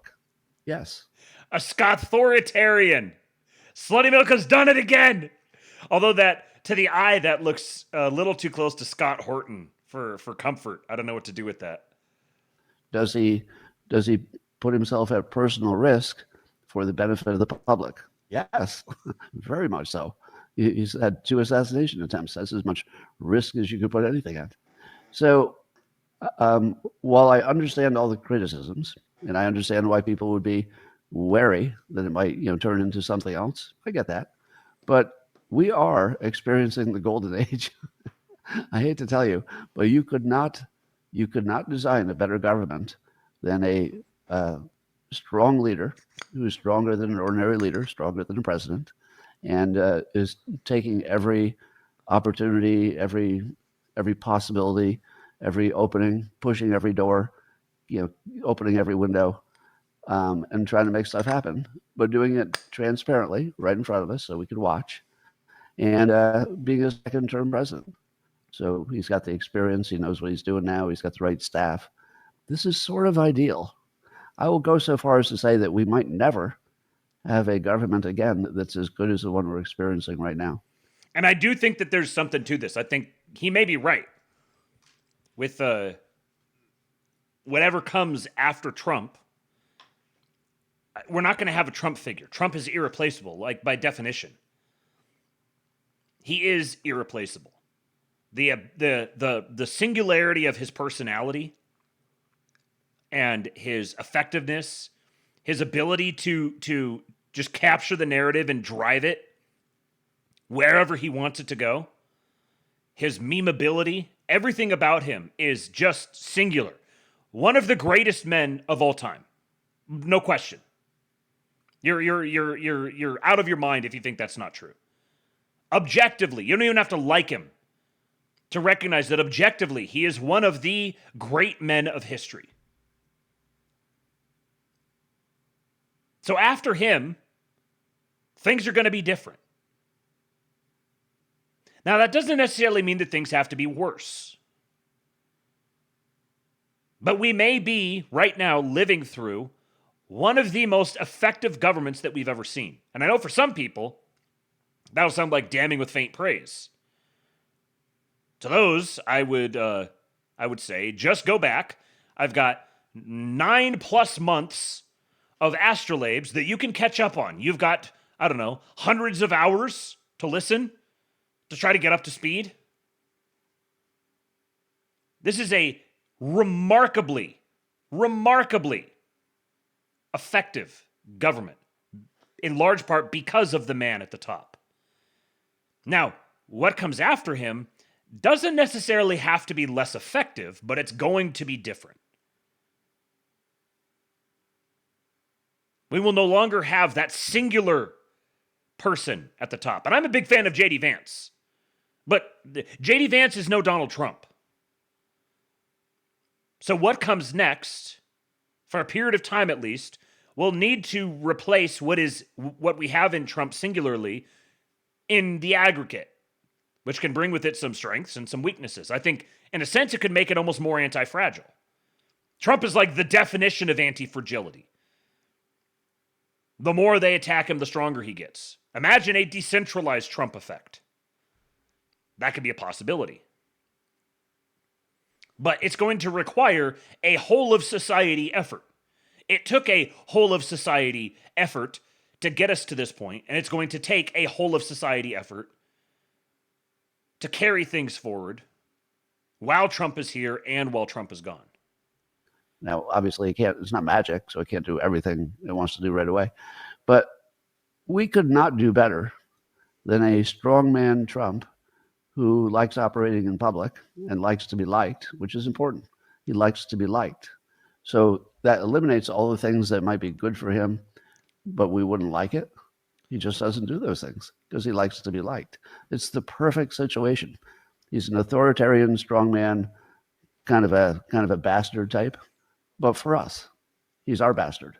Right? He's being a bastard for us, and he's doing it well. I don't think you can do better. I love our bastard And president. maybe we'll never do better. This might be the best presidential situation we'll ever experience, or anybody will ever experience. It's such a unique situation that somebody wants to be liked, but also has that strength and also that experience at this point. So we might never see it again. I think it's also worth noting that the golden age is here. I'm not saying the golden age is going to end when Trump is gone, but I'm saying the golden age is already here. And if you want to know what it feels like, just start acting like it's already here, and you'll feel it. And the more people act like the golden age is here, the more the golden age will be here. This is how these sorts of things work. You cannot overestimate the power of human belief. It's very, very easy to underestimate it. You cannot overestimate the power of human belief. If everyone believed that we were in a recession, we would be in a recession. If everyone believed we were at war, we would be at war. If everyone believed that we were doomed, we would be doomed. If everyone believed that we were living in a golden age, we would live in a golden age. If everyone believed that it's only going to get better from here, it will only get better from here. That is just how human belief, especially collectively, works. And this is one of the biggest reasons why I hammer so relentlessly on the no fucking blackpilling message. It doesn't matter what you the actual thoughts that you think in your head. What matters is what you choose to believe. If you choose to be blackpilled, you will find the things to be blackpilled about. They will always be there. It could be the greatest golden age of all time, and there would be plenty of things to be blackpilled about. You'll always find those things. Just the same. There are always things to be positive and hopeful and optimistic about. And if you look for them, you'll find them. If you're not looking for them, you won't find them, because you've predisposed yourself to not finding them. Yeah, Ryan Isaac, belief is the foundation of all action. Before you can act, you must believe. Otherwise, you won't act. You won't act, you won't choose to do something if you think that thing won't make things better for you. The definition of acting is that you think that by acting, it will be better than if you don't act.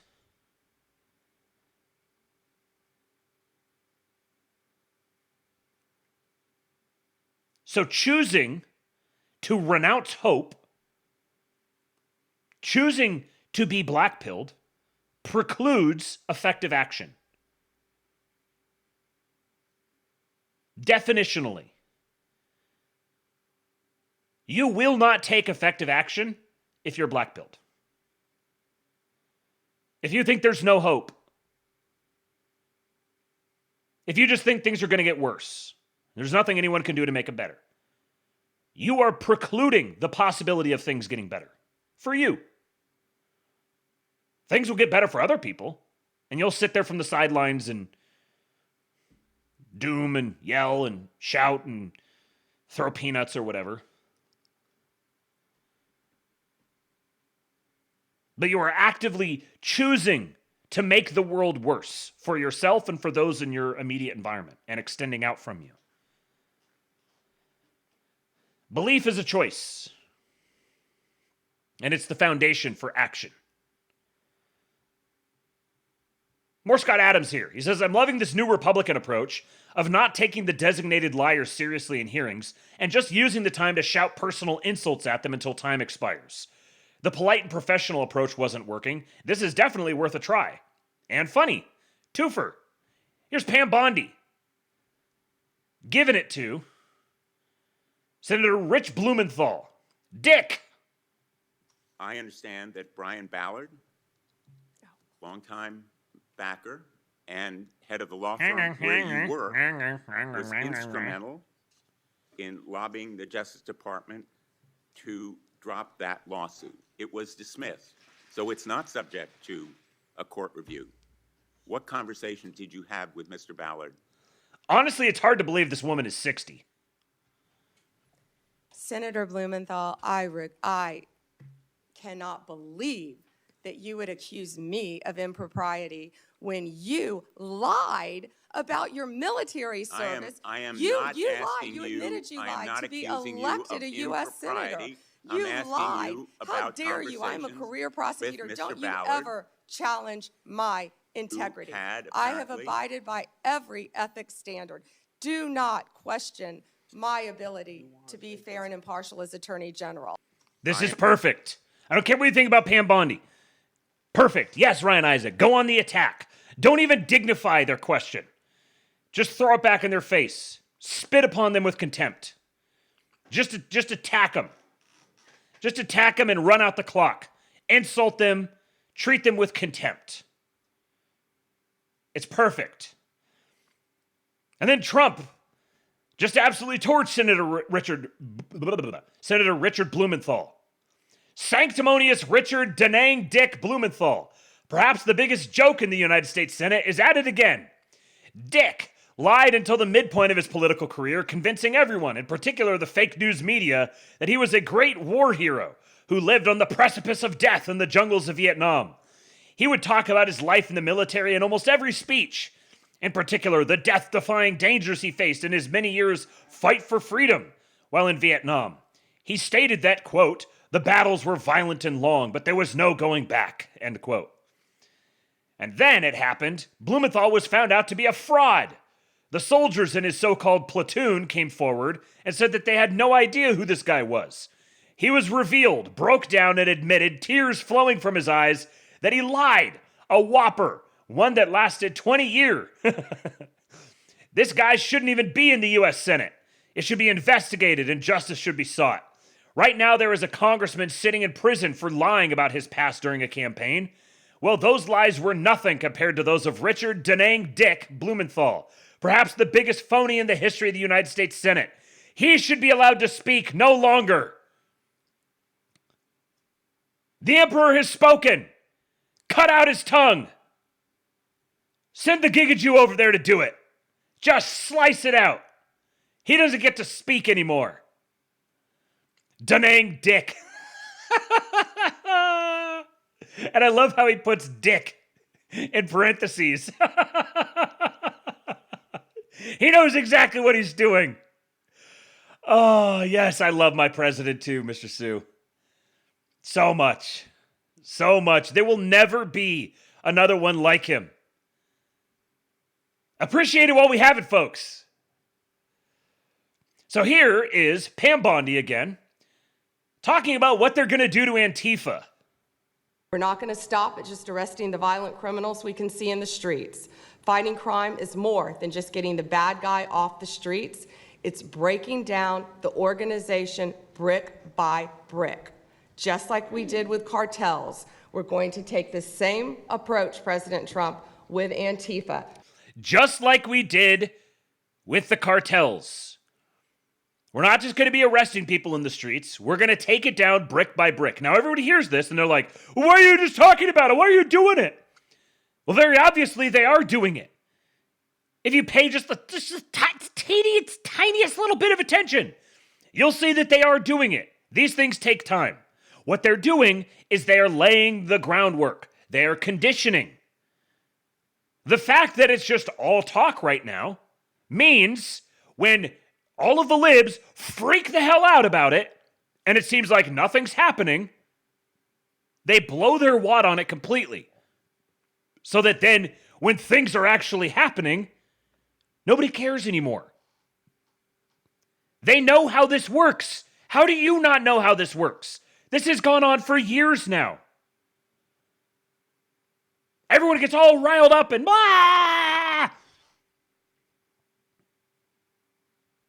And then, when the time comes to actually do something, nobody cares anymore. They're using the fake news media against itself. giving them a bunch of words to freak out about so that 3 to 6 months from now, when they're actually doing the thing, nobody cares anymore. We're going to arrest James Comey. Ah! James Comey's going to get arrested. The guy's a crook. Ah! We're going to arrest James Comey.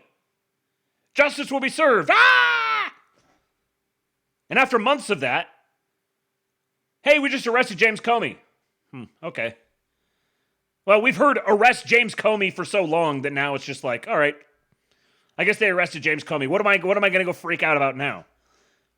So they're telling you exactly what they're going to do. This happens with every single thing in the administration. They tell you exactly what they're going to do to get it into the narrative, to normalize it, to allow it to percolate, allow people to get used to it and adapt to it, so that when it actually happens, it's just normal and expected. It's not this sudden, radical, dramatic escalation. It's just them following through on exactly what they said they were going to do. Destroy the entire organization from top to bottom. We're going to take them apart. Thanks to your bold leadership and the designation of Antifa as a terrorist organization, which is exactly what they are, Americans will no longer tolerate their unhinged violence. And this is what Kash Patel says. Rocket science. We are following the money. Money never lies. And that's what it's going to take to bring down this network of organized criminal thugs, gangbangers, and yes, domestic terrorists, because that's what they are. They are harming everyday citizens in every single one of our communities. And the folks you see here on the right and left, they're some of the bravest men and women we have today. They're reporting the stories live time because the mainstream media won't cover it. What he's referring to is these journalists that they brought up there, including Andy Ngo and a good friend of a good friend, Brandy Cruz, Nick Sortor, Jack Posobiec, a number of these others. They brought these journalists, the people who were once like just sort of like the fringe people on Twitter. They've pulled them in now. The administration is bringing them in directly to report directly what they are hearing and experiencing and encountering there on the ground, and allowing them to come in and tell the American people, and they're giving them their stamp of approval, using them for intel, and normalizing and mainstreaming them as they lay the groundwork for the dismantling of Antifa. They're putting their lives on the line. They're standing up for the flag. The least we can do is stand up for them. So you have my thanks. I read more of your stories than I do theirs because you guys are putting out the truth. And we deserve a country where you are protected as equally as they are. We, in this FBI, will go after with the criminals with a vengeance. We will not rest until we find every single seed, money, donor, organization, and funding mechanism that we have. And I want to echo the Secretary's comments on Scott Bessent, who's allowing us to map out these networks through their financial criminal activities, which has been going on for decades. And yeah, good point, Melon. He says much of this is review for us, as if you're returning for summer vacation at school, but this is new to normies. I think the takeaway that a lot of us should have from this, if any of this seems like old hat, or it seems like, you're just, it's like, oh, we've known all about this for so long. This is how far ahead of the curve that you've been. This should highlight to you just how much of a cultural trendsetter you could be. You've known this stuff for so long. But it's been restricted to this little circle. Small group of, I don't know, maybe a couple 100,000 people max, which is a very, very small fraction of the larger population. Not anywhere close to the 12 or 13% that's necessary for it to go exponential and mainstream. This is what you do to get it to that point. You have to keep hitting this over and over and over and over again. And if it seems tedious to you, you're just not cut out for it, which is fine. You don't have to be. But it's a feature, not a bug. Yeah, Scott knows the Soros playbook. You think it was a coincidence that they brought in as Treasury Secretary a former Soros associate? You think that was a coincidence? What are you, new? I would like to remind the American public, they built this diseased temple of corruption over decades. And diseased temple of corruption. There's a line. In 8 short months, Mr. President, you have crippled their foundation because of your leadership here, because of the interagency, because of people like Deputy Attorney General Blanche, and because of Attorney General Pam Bondi's fearless leadership to go after criminals wherever they are. They will not be able to hide. They were able to hide and conspire with prior administrations, and we are exposing their corruption from within. And we will go to every single city in this country under Operation Summer Heat and the other operations we are doing at the FBI to bring these criminals to justice. It's a very interesting line. We're exposing their corruption from within. I wonder what that means. I'm not saying that rhetorically. I'm serious. We're exposing their corruption from within. They have people on the inside? I wonder. White man is back, baby! The white man is back! We took their power centers and now we are going to fatigue them. Slow burn. The Dem Party might not exist in 5-10 years. Yes, thank you, Anon. We're fatiguing them now.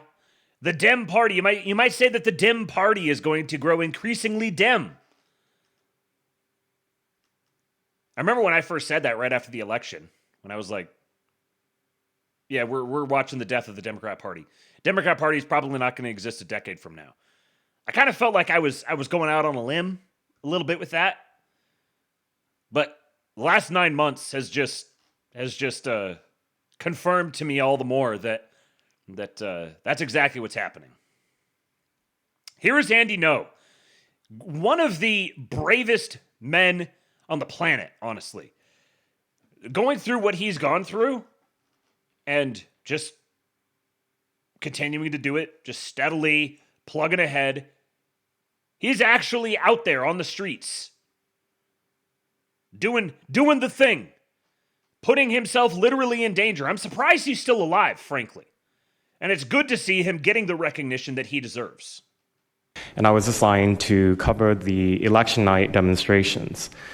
Well, the elections night protests turned to riots, 3 days of violent rioting in Portland, and it was the first time that I saw groups dressed in black with their faces covered. This was 4 years before COVID.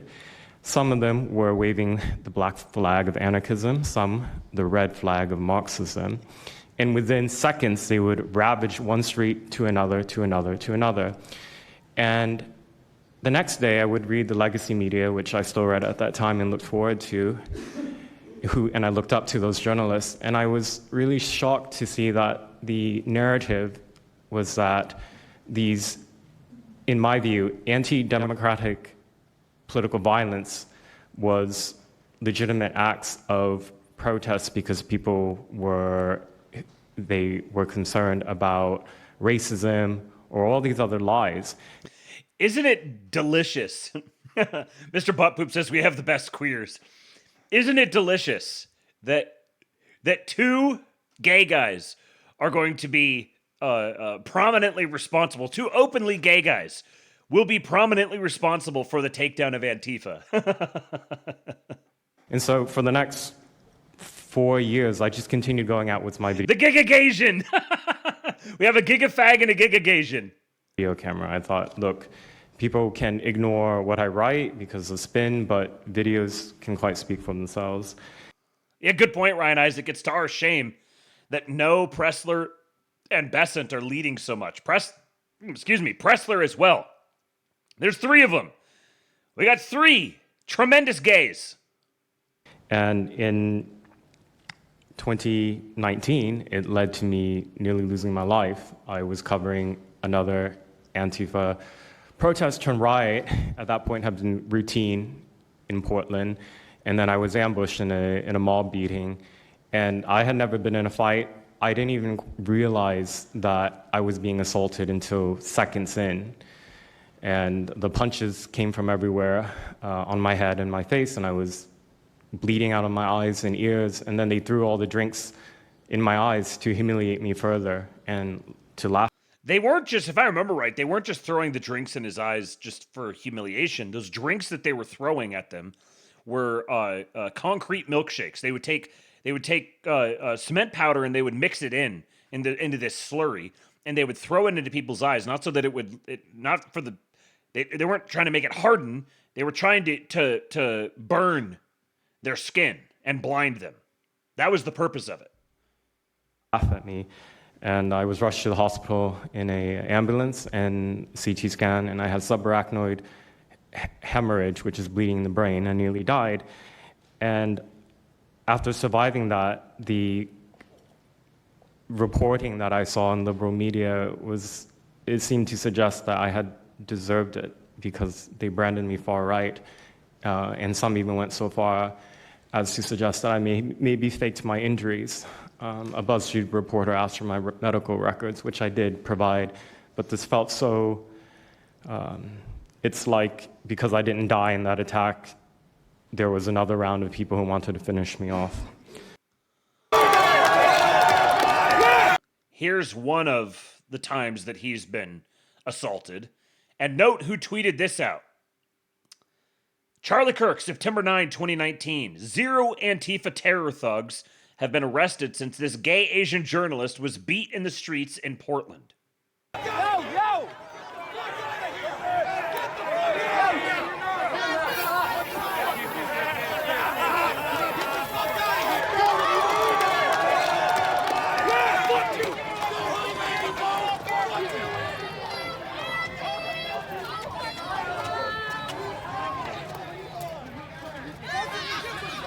Fucking own, bitch!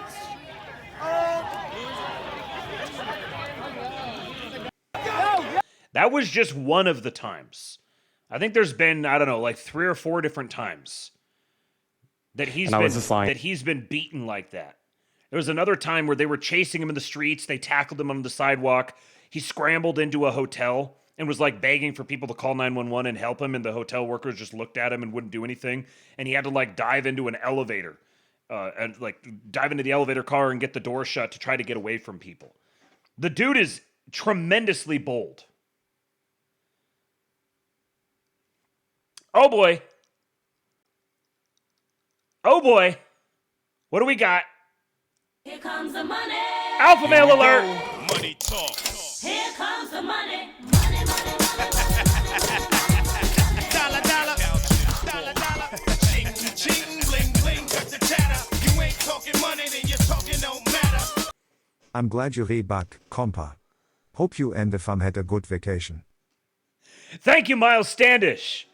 One of our greatest patriots. Thank you, my friend. Could tell the man's from the Southwest. It's good to be back, buddy. Got to make it out to Arizona here in the near future. We're gonna do this King-Pilled meetup in Texas, and I've already promised this, and I'm gonna make it happen. We are going to do a King-Pilled golf tournament in Arizona. It's gonna happen. We will make it happen. We're gonna meet in Arizona, the greatest state for golf, hands down, no questions asked. It's a place where I learned to play golf. I'll have to work on my game a little bit. It's been a very long time. Welcome to the Gulag. If you survive, you earn your freedom. Ooh! Some gifted subs coming in. Samoa Bob. Another great patriot. Good friend of mine. Thank you, buddy. He's gifted 5 subs. 1 to Zoomer Dylan, 1 to Isaac, 1 to Ryan Isaac, 1 to Life Support on Plugger, and 1 to Nematoder. Welcome to all of you. That earns an Erica. Auf der Heide blüht ein kleines Blümelein. Und das heißt Erika. Thank you, guys. Thank you to all of you. Here's another clip from that same event. Here's Brandy Cruz, who is, as I said, a good friend of a good friend.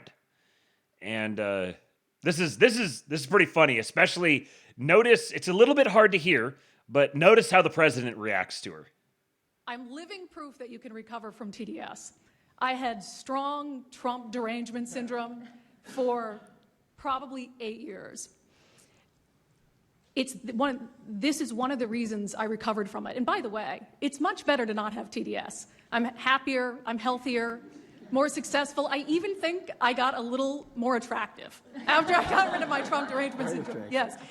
You know, I watched Trump, there's another angle where you see his face and he's like, yeah, very attractive. The man is shameless. I'm a reporter in Seattle, and frankly, I could not care any less what any of you have to say about this meeting. Could not care any less. We're not here for you. I'm not here to convince any of you that Antifa is a real thing, because if you have not come to that conclusion by now, you are never going to come to that conclusion because you don't want to see it. And you're going to go and you're going to say it's a bunch of right-wing conservative influencers who are here spinning a tale. I was one of you. I was a mainstream reporter in Seattle for 10 years. I was a TV reporter on the streets doing my job, and I was still assaulted by Antifa. So it's not about being conservative. It's about people who go there and show what they're doing. And when I saw, after all those years, that the media wouldn't be honest about what was happening, that Democratic politicians wouldn't be honest about what was happening, I thought, well, gosh, if they're not being honest about that, maybe they're not being honest about President Trump either. And it opened my mind to just looking at things for what they were. And now I find you quite funny, actually. Now it's like I said, I'm much happier. That's funny. I was trying to look to see where she's from originally, because she's definitely got an accent. But the first thing I see here is a headline: Daily Beast, Trump, 79, makes creepy remark to fangirl reporter, 37. Donald Trump fawns over reporter who beat Trump derangement syndrome. Right-wing podcaster tells Trump she looks better after losing Trump derangement syndrome.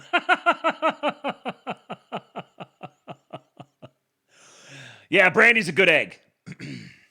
Good egg indeed. And then here's the moment we've all been waiting for. Watch this.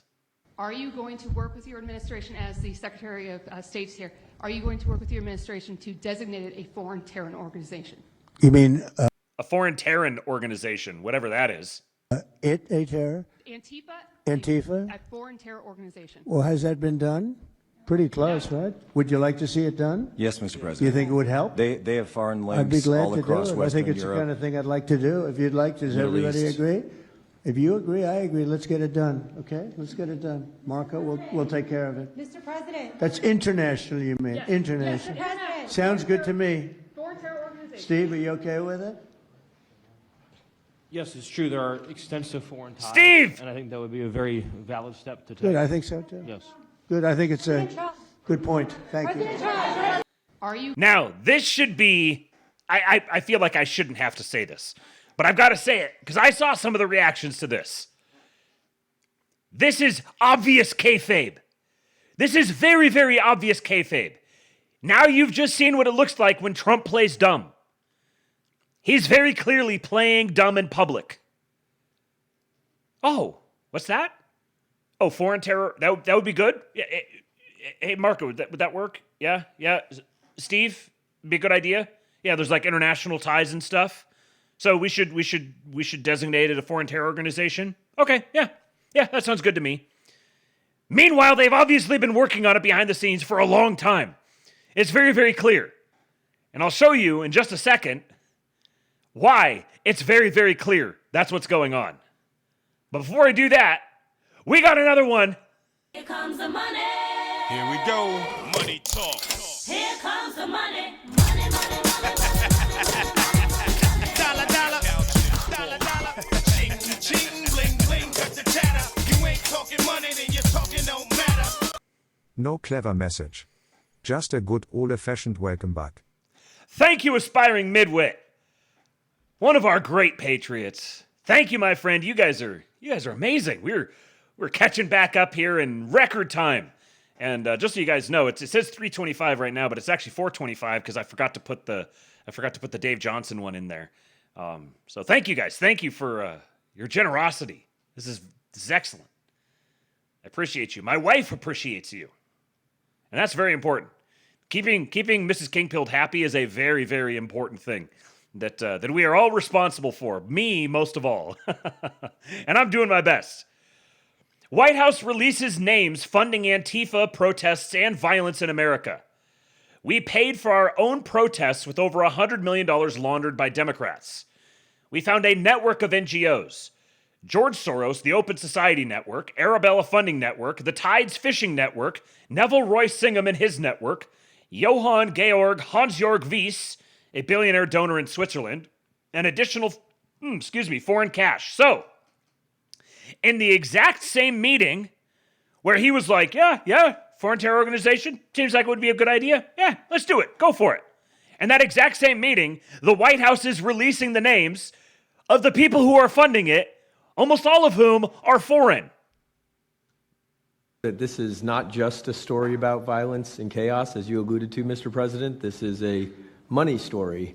And at the Government Accountability Institute, my colleague and I, Peter Schweitzer and our team, we followed the money, and we followed it to the top of what we call the protest industrial complex, Riot Inc., and we found a network of NGOs. It's not just the Soros Network, the Open Society Network, it's other funding networks, the Arabella Funding Network, the Tides Funding Network, Neville Roy Singham and his network, Foreign Cash. And it's also big left-wing funders. Some of them are not citizens of this country. Mr. Hans-Jörg Wyss of Switzerland.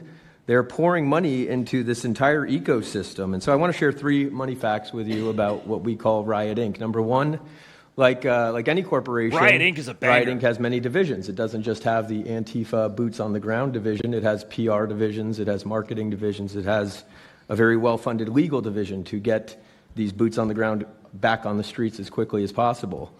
But it does have those investors that I mentioned.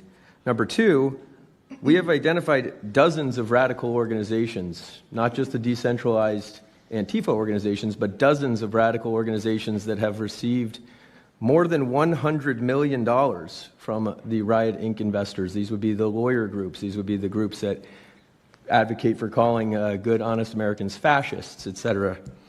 And then 3, I think the most shocking thing is that we have found that more than $100 million in U.S. taxpayer funding has flowed into these funding networks, including at least $4 million to these very groups themselves, not just Antifa types, but there was an event in Atlanta called Stop Cop City. Over 60 rioters were charged with domestic terrorism. These groups received money for that from both the billionaire class as well as taxpayer money. So one other thing, this money helps fund the decentralized crowdfunding platforms. These are ways that Antifa, the John Brown Gun Club of Elm Fork, which had links to that attack on the ICE facility, the Socialist Rifle Association, and just because they don't have LLCs or EIN numbers doesn't mean they can't get paid. Some of these funding platforms, crowdfunding platforms, are funded by this network that we call Riot Inc. So, again, I want to thank you for your leadership, for the whole cabinet's leadership on this. We're going to keep following the money and appreciate everything you're doing, sir. Riot Inc. That needs to get memed constantly. Riot Inc. That's a very good one. Do you know the name of any of the funders? Do you know the names? That's a leading question. He knows they know the names. He knows the names himself. Here's your opportunity. It's not me saying it. I'm just the president. I'm just here. I'm the man of the people. You bring your problems to me.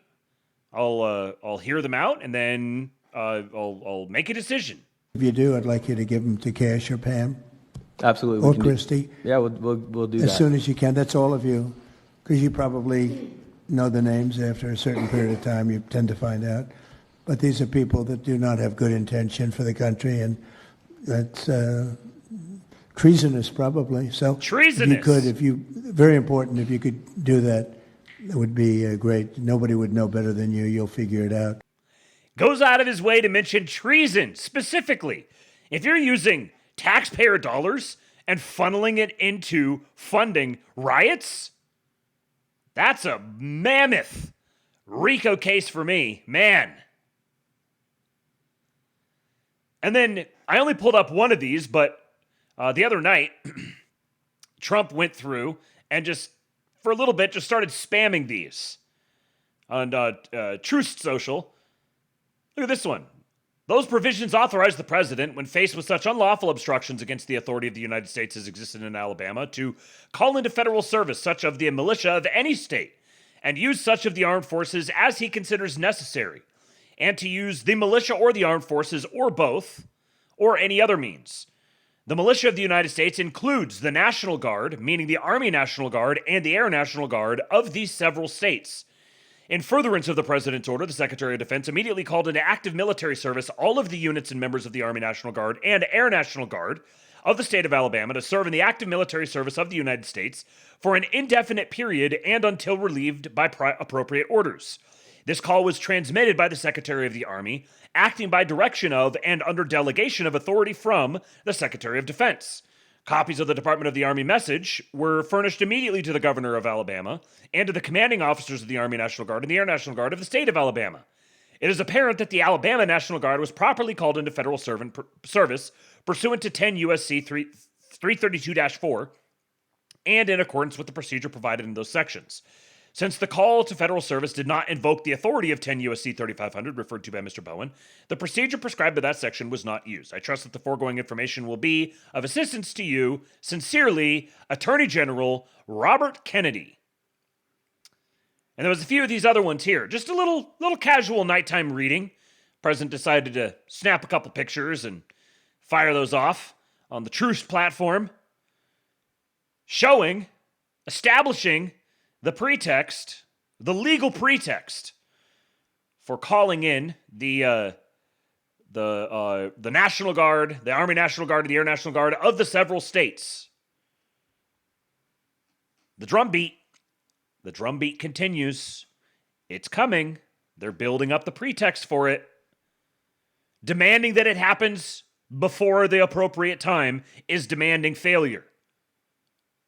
They're taking their time for good reason. And then this was a fun little, we got a new meme out of this moment. In the middle of this panel that he was holding with the Antifa journalists and members of the cabinet, something happened. They're smart, but they're not smart enough. Oh, my microphone's broken. They're smart, but they're not smart enough. They have been covered by these liberal cities for so many years.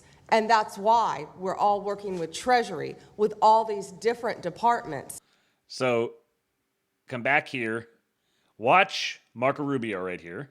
They're smart, but they're not smart enough. Passing notes in class. Oh, my microphone's broken. They're smart, but they're not smart enough. Trump reads it. They have been covered by these liberal cities for so many years.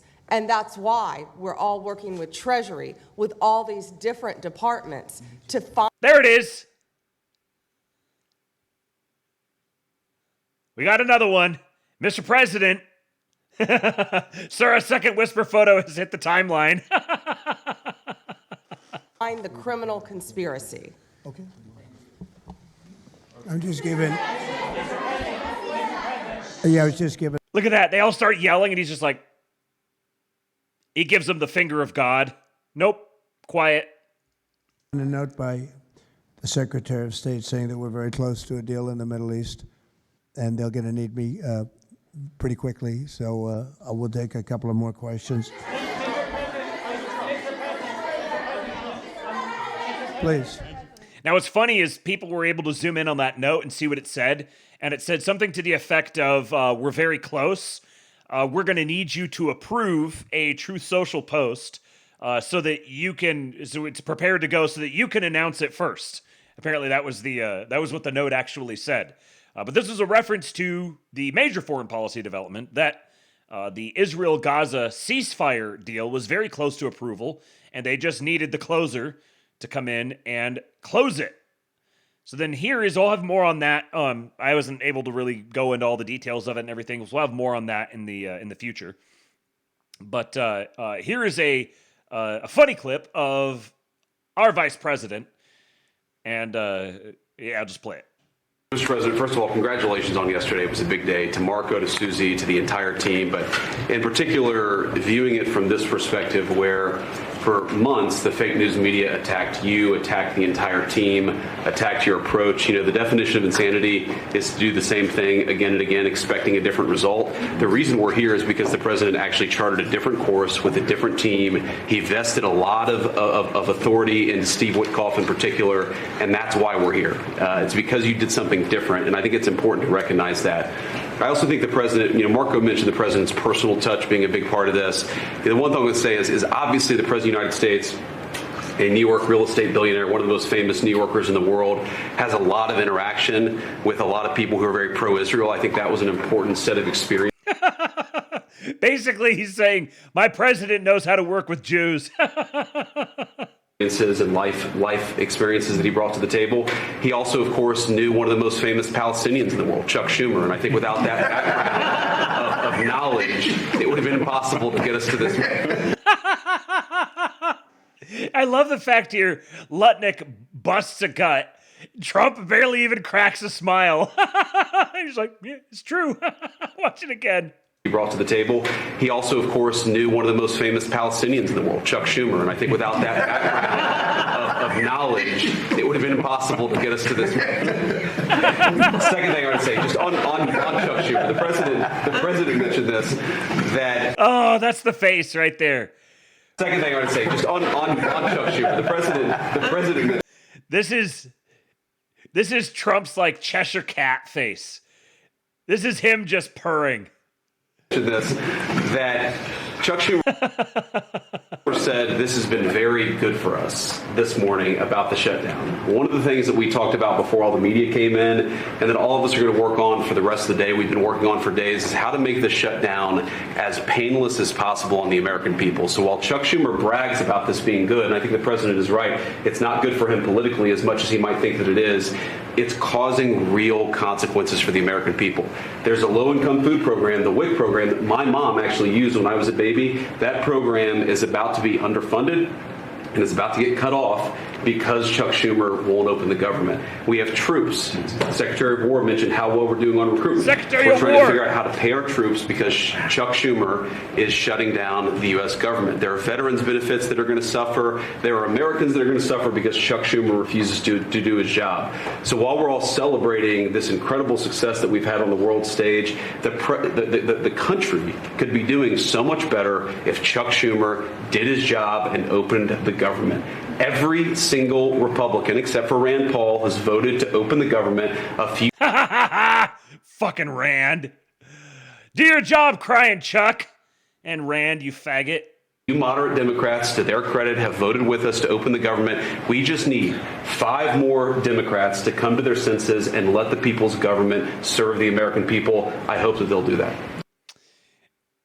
And JD himself quote tweeted this and said, best part of this moment was POTUS looking at me and saying, it's true.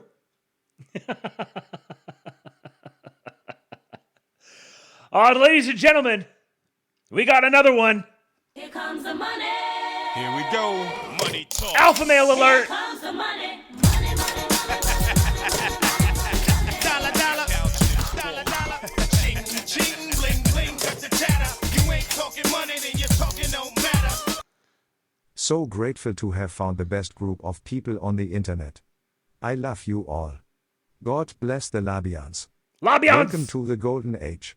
It's time to write our chapter in the history books and build something timeless. All glory to God. Hell yeah, Vivo Cristo Rey. Yeah, man. Oh, I miss all of you guys. It's so good to be back in the Labe seat.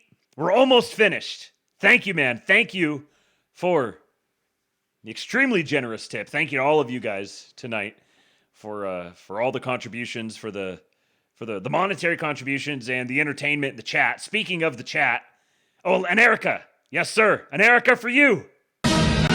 Auf der Heide blüht ein kleines Blümelein. Und das heißt Erika. Erica. And I got to do this one too. The only acceptable political theory is complete undying loyalty to Donald Trump. So true, John Doyle. So true. Let me read some of the chats here. Arthurian candidates says sometimes I use Labian terminology IRL like truce, and nobody gets it. I'm speaking Labonics. Labonics, that's good. And Trust Plant Star says, if I was still a conspiratard, I might be spurging that the Middle East conflicts began and ended with a whisper like that. That's a good point. See, I'm still, part of the reason I'm not really going to weigh in on the whole thing right now is because I don't totally know all the terms of it. I don't know exactly what it entails. I've seen a little bit of it, but yeah, I'll find out more about it and see. I mean, I'm at the point where I'm going to truce, but I do want to know some of the details and try to see exactly how it all worked out. But it seems pretty clear just from initial surface view that they leaned on Bibi really hard. That Trump just basically broke Bibi's back. There was one report that came out that said that Hamas had responded with a truce but verify. That's right, Emperor Atreides. That Hamas had brought a counteroffer, and Trump was very happy about it. He brought it to Bibi, and Bibi was like, "Oh, that's nothing. You shouldn't even be excited about that." And Trump's response to it is, "Why are you so fucking negative all the time? This is a win. To just take it." He's fed up. He's got Bibi fatigue, big time. And then there was something else here that I saw.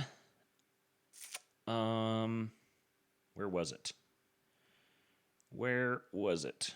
Oh, maybe I missed it here. Was it up further? Down,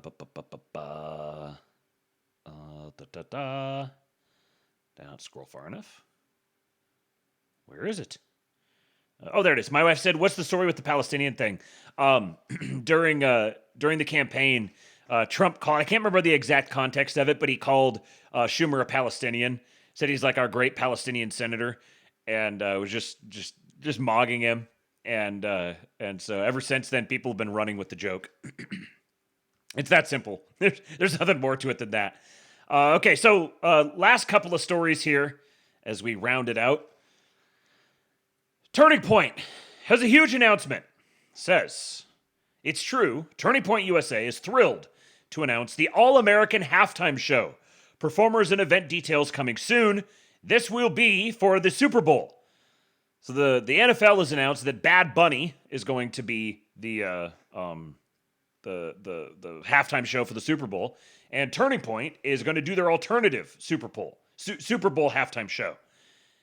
It must be Creed. We will settle for nothing less than Creed. It has to happen. It absolutely must happen. If it does not happen, man, I think they could still do some good stuff with it. I appreciate the thought here. I appreciate the spirit behind it, and I think they could probably pull it off pretty well. I think their viewership is going to be great because this is totally like MAGA slop stuff. Like, there's going to be tons of people who want to boycott the Super Bowl halftime show, and they will go over to this stream. I'm sure it'll be on YouTube or whatever. They'll open it up intentionally just to prove a point. And there could be a lot of utility in this. If the Super Bowl halftime show numbers just plummet, and they got 300,000 people to show up for Charlie Kirk's memorial. They've got a huge, huge poll. And if it gets really hyped leading up to it, and Trump is tweeting about it, and you get a whole bunch of people all go over to it, even if it's not that great, like if it's just kind of like, okay, that was fine. Just being able to show the numbers, like forcing the NFL to release the numbers if they would of their halftime show versus the numbers on this could be a pretty powerful cultural mogging. And if it's good, oh my God. If it is good, if they actually got Creed for this, and we've seen how Turning Point can put on a show. We saw how Turning Point put on a show with like a week's notice. Now they've got 4 months notice. There is the possibility that this could be tremendous. It has to be executed well.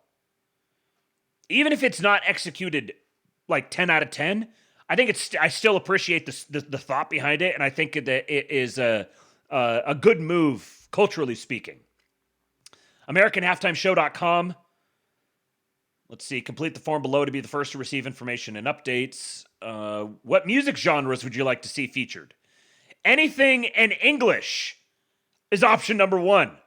Americana, classic rock, country, hip-hop, pop, and worship.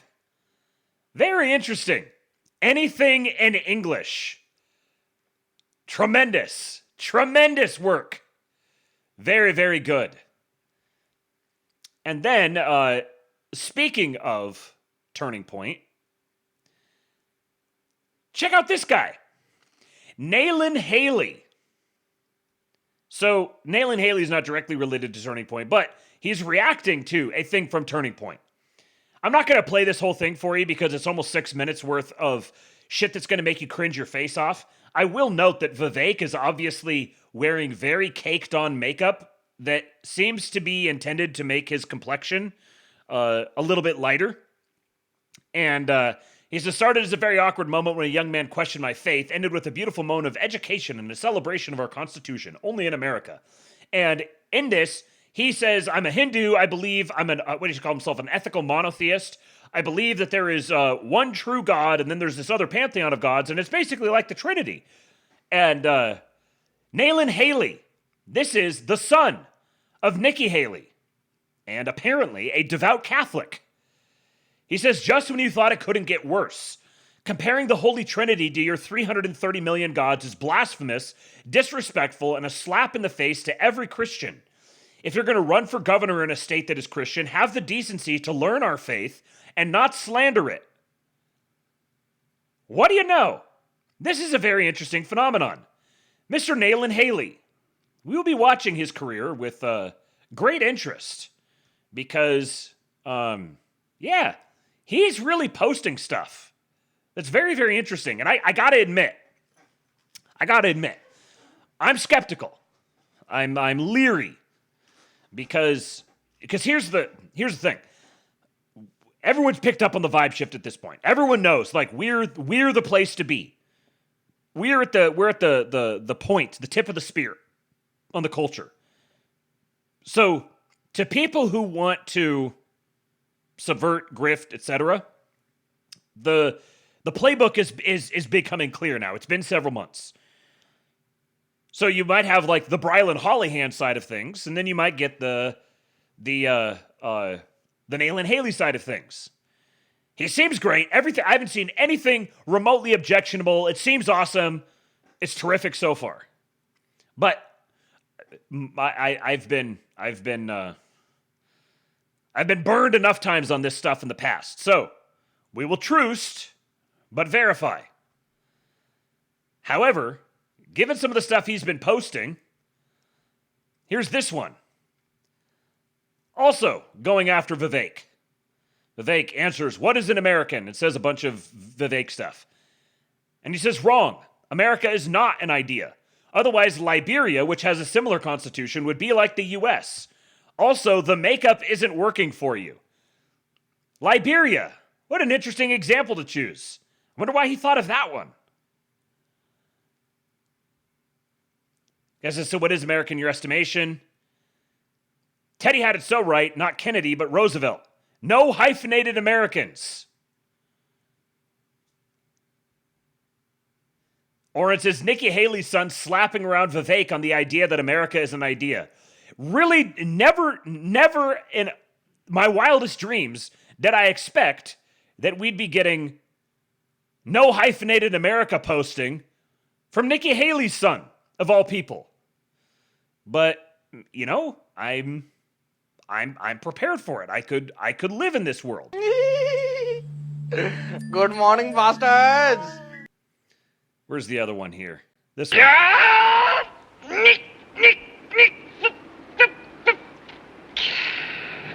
Indians.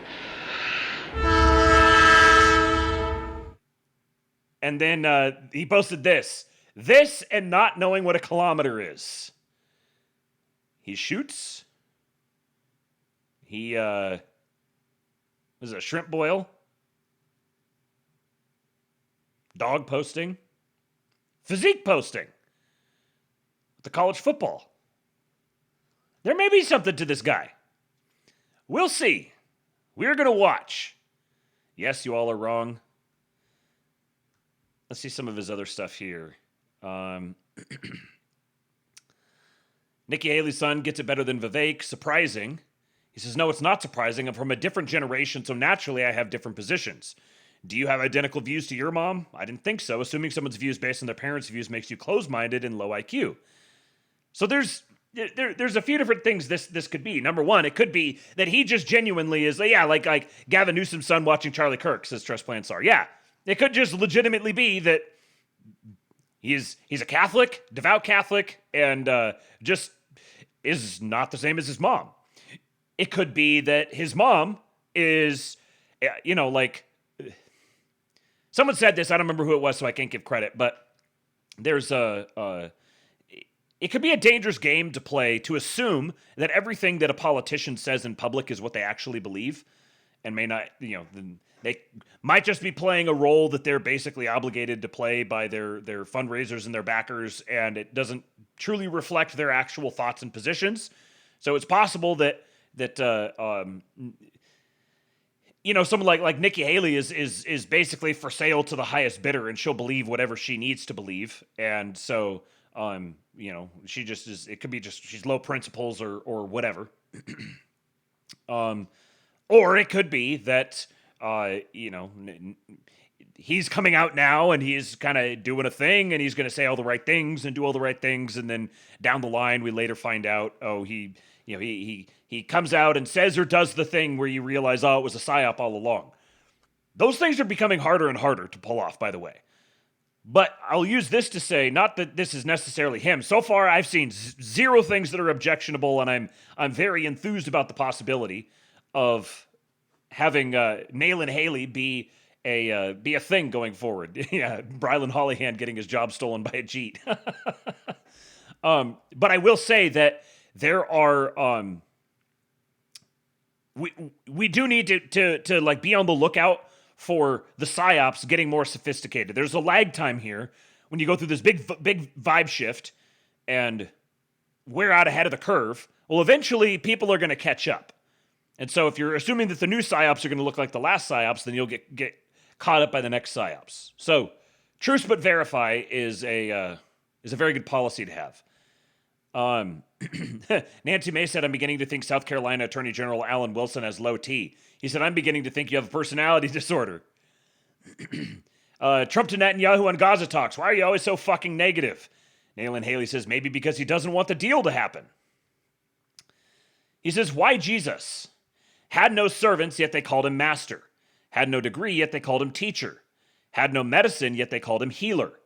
Had no army, yet kings feared him. Won no military battles, yet he conquered the world. Did not live in a castle, yet they called him Lord. Ruled no nations, yet they called him king. Committed no crime, yet they crucified him. Was buried in a tomb, yet he lives and reigns now and forever. Go to First Friday Mass, pray. October is the month of the Holy Rosary. Do something kind for a neighbor. Make God smile today. Uber Soy says, has any child born from a white Indian relationship ever turned out attractive? There's the family. I mean, that's a sister. She's cute. And he says, yes, get mogged, dork. Okay. He's a handsome fella. I like that. I like that tie. It's a good tie. If government is shut down, Congress shouldn't get a penny. Thank you to Ralph Norman for holding Congress accountable, something we could desperately use in the South Carolina legislature. Congressman Ralph Norman files to abolish paychecks for members of Congress during a government shutdown. No back pay either. How do you get a member of Congress to wink at you? You tell them to open one eye. Congress is useless. We'd be much better off with a weaker legislative branch in one chamber. They do nothing but trade in the stock market anyway. They're more incompetent than bureaucrats. So Nayland Haley is Catholic and king-pilled and mogs the Leafs. I would say that for now, that's pretty good. How does he look more Indian than his mom? Yeah, he could stay. He could stay for now. He's got to recognize that people are going to be skeptical. People, number one, the Jeet thing and his mom and her reputation. But I think he does get it too. He did say something that was kind of interesting in one of his tweets here. Actually, let me see if I can find this real quick. It was in one of his replies. He said something about his mom. Someone said, "What happened to you, man? First, there aren't 330 million gods as you claim, and by your definition, where does that put your Sikh grandparents?" And he says, "My Sikh grandparents never disrespected the Christian faith and compared their God to the Holy Trinity." Oh shit, he's mogging. He's mogging Hanania. Hanania quote tweeted him and said, "Need the Indian version of this meme. Nikki Haley's son being a groiper is yet more proof of assimilation and how nativism is wrong." And he said, "No disrespect, but whenever I see your tweets, I genuinely couldn't tell if I was looking at a man or a lesbian woman." Okay, this guy's growing on me big time. Let's see here. He says, "It's not that anyone thought you could have different views to your mom, but it's still surprising. Usually in political dynasties, views stay the same." He says, "And those are people who either, one, are stupid and can't think independently, or two, are trying to grift off their parents for success." That wasn't the one I was thinking of. Single greatest decision of my life, joining the Catholic Church. Ideas are not people and people are not ideas. Cringe boomer talking point. Dunking on Joel Berry, okay. What was the thing that he said? Oh, he's talking about the H-1B. Immigration at this stage is irresponsible. The economy is fragile. Technology is already taking jobs. Companies aren't hiring, etc. My main friend group all graduated with great degrees from great schools. It's been a year and a half and not one of them has a job. We're full. We need to stop the myth that all these H-1B visa holders are starting companies and creating industries. There's over 700,000 H-1B holders, and the vast majority are taking very average jobs like tech jobs for cheap that could go to Americans, not starting or growing industries. Very, very interesting. I wish I could find... I should have... I didn't bookmark it when I saw it. But he said something about basically just being different than his mom. And I'm not finding it now. Or, oh, actually, no, it wasn't something about being different than his mom. It was talking. Oh, he's interacting with Brylan. Brylan says, "Keep your head up, King." And he says, "Same to you, bro." Very interesting. Shri Thanadar.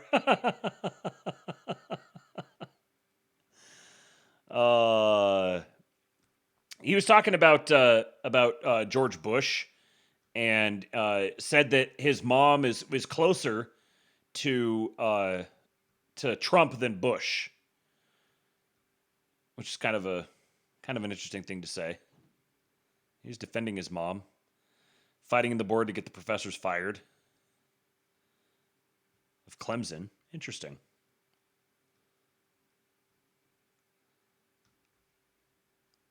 So yeah, we'll keep an eye on Nayland Haley as things progress forward. But for now, I like what I see. All right, guys. That's all I got. We're back. The Labe has returned. There will be a Labe tomorrow. I've already got good stuff. We're going to talk about arrests. And let me see if I got a couple other teasers for you guys. Some of the things that we will discuss on tomorrow's show. There's, we're going to talk about arrests. We're going to talk about the Palisades fire. We're going to talk about Dominion voting systems. Interesting development on that. We're going to talk about a couple of these female Democrat candidates for office humiliating themselves in public. And of course, it's a Friday Labe. So you guys know what that means. And just wait till we get to Wednesday. Once we get to Wednesday, I'm going to have a special little surprise for you guys. So thank you for watching. Please do subscribe on Kick. It's $5 a month, a good way to support the show. You can use the Streamlabs link. I'm going to have to try to get the website fixed on that so that it'll work, but I'll put the link in the description, the direct link for it. There's also Cash App and Venmo and Buy Me a Coffee. Those are other ways you can support the show. I would recommend joining the King Pill Discord, kingpill.com. Rumor has it that there's going to be another interesting schizo stream sometime in the near future. So recommend joining kingpill.com. Hopefully that still works. Let me double check that and make sure that that hasn't broken, because that would sure be a shame. Nope, that one still works. So, hold on a second. Well, it seems like that's not working as well. Yeah, fuck. All right. Well, I've got some work to do on that. So, yeah. Try kingpilled.com at some point, and hopefully it works. Real King Pilled on Twitter. Follow me there. And for those of you who may have come in late, if you're in Texas or you would like to come to Texas for a King Pilled meetup, the meetup is going to be in South Austin on Saturday, August 18. Shooting for around 6 p.m. start time. If you would like to join, then please DM me on Twitter at RealKingPilled or shoot me an email, realkingpilled@gmail.com. I will add you to a secret group chat, and we'll coordinate there. That will be next Saturday around 6 p.m. in the South Austin area. Mr. Buck Johnson will be there. Mr. Sue will be there. It's Damage Jeremy will be there. Slutty Milk will be there. And rumors on some others. I'll wait to get those confirmed, but come join us. It'll be a good time. We'll hang out for a while, and you can stick around and join us at church the next morning in Lockhart. It's a nice little parish. Liturgy starts at 9 o'clock. Come join us. There should be some pretty good food afterwards. So, until then, I leave you guys with Hulk. When they took a shot at my hero, and they tried to kill the next president of the United States, enough was enough, and I said,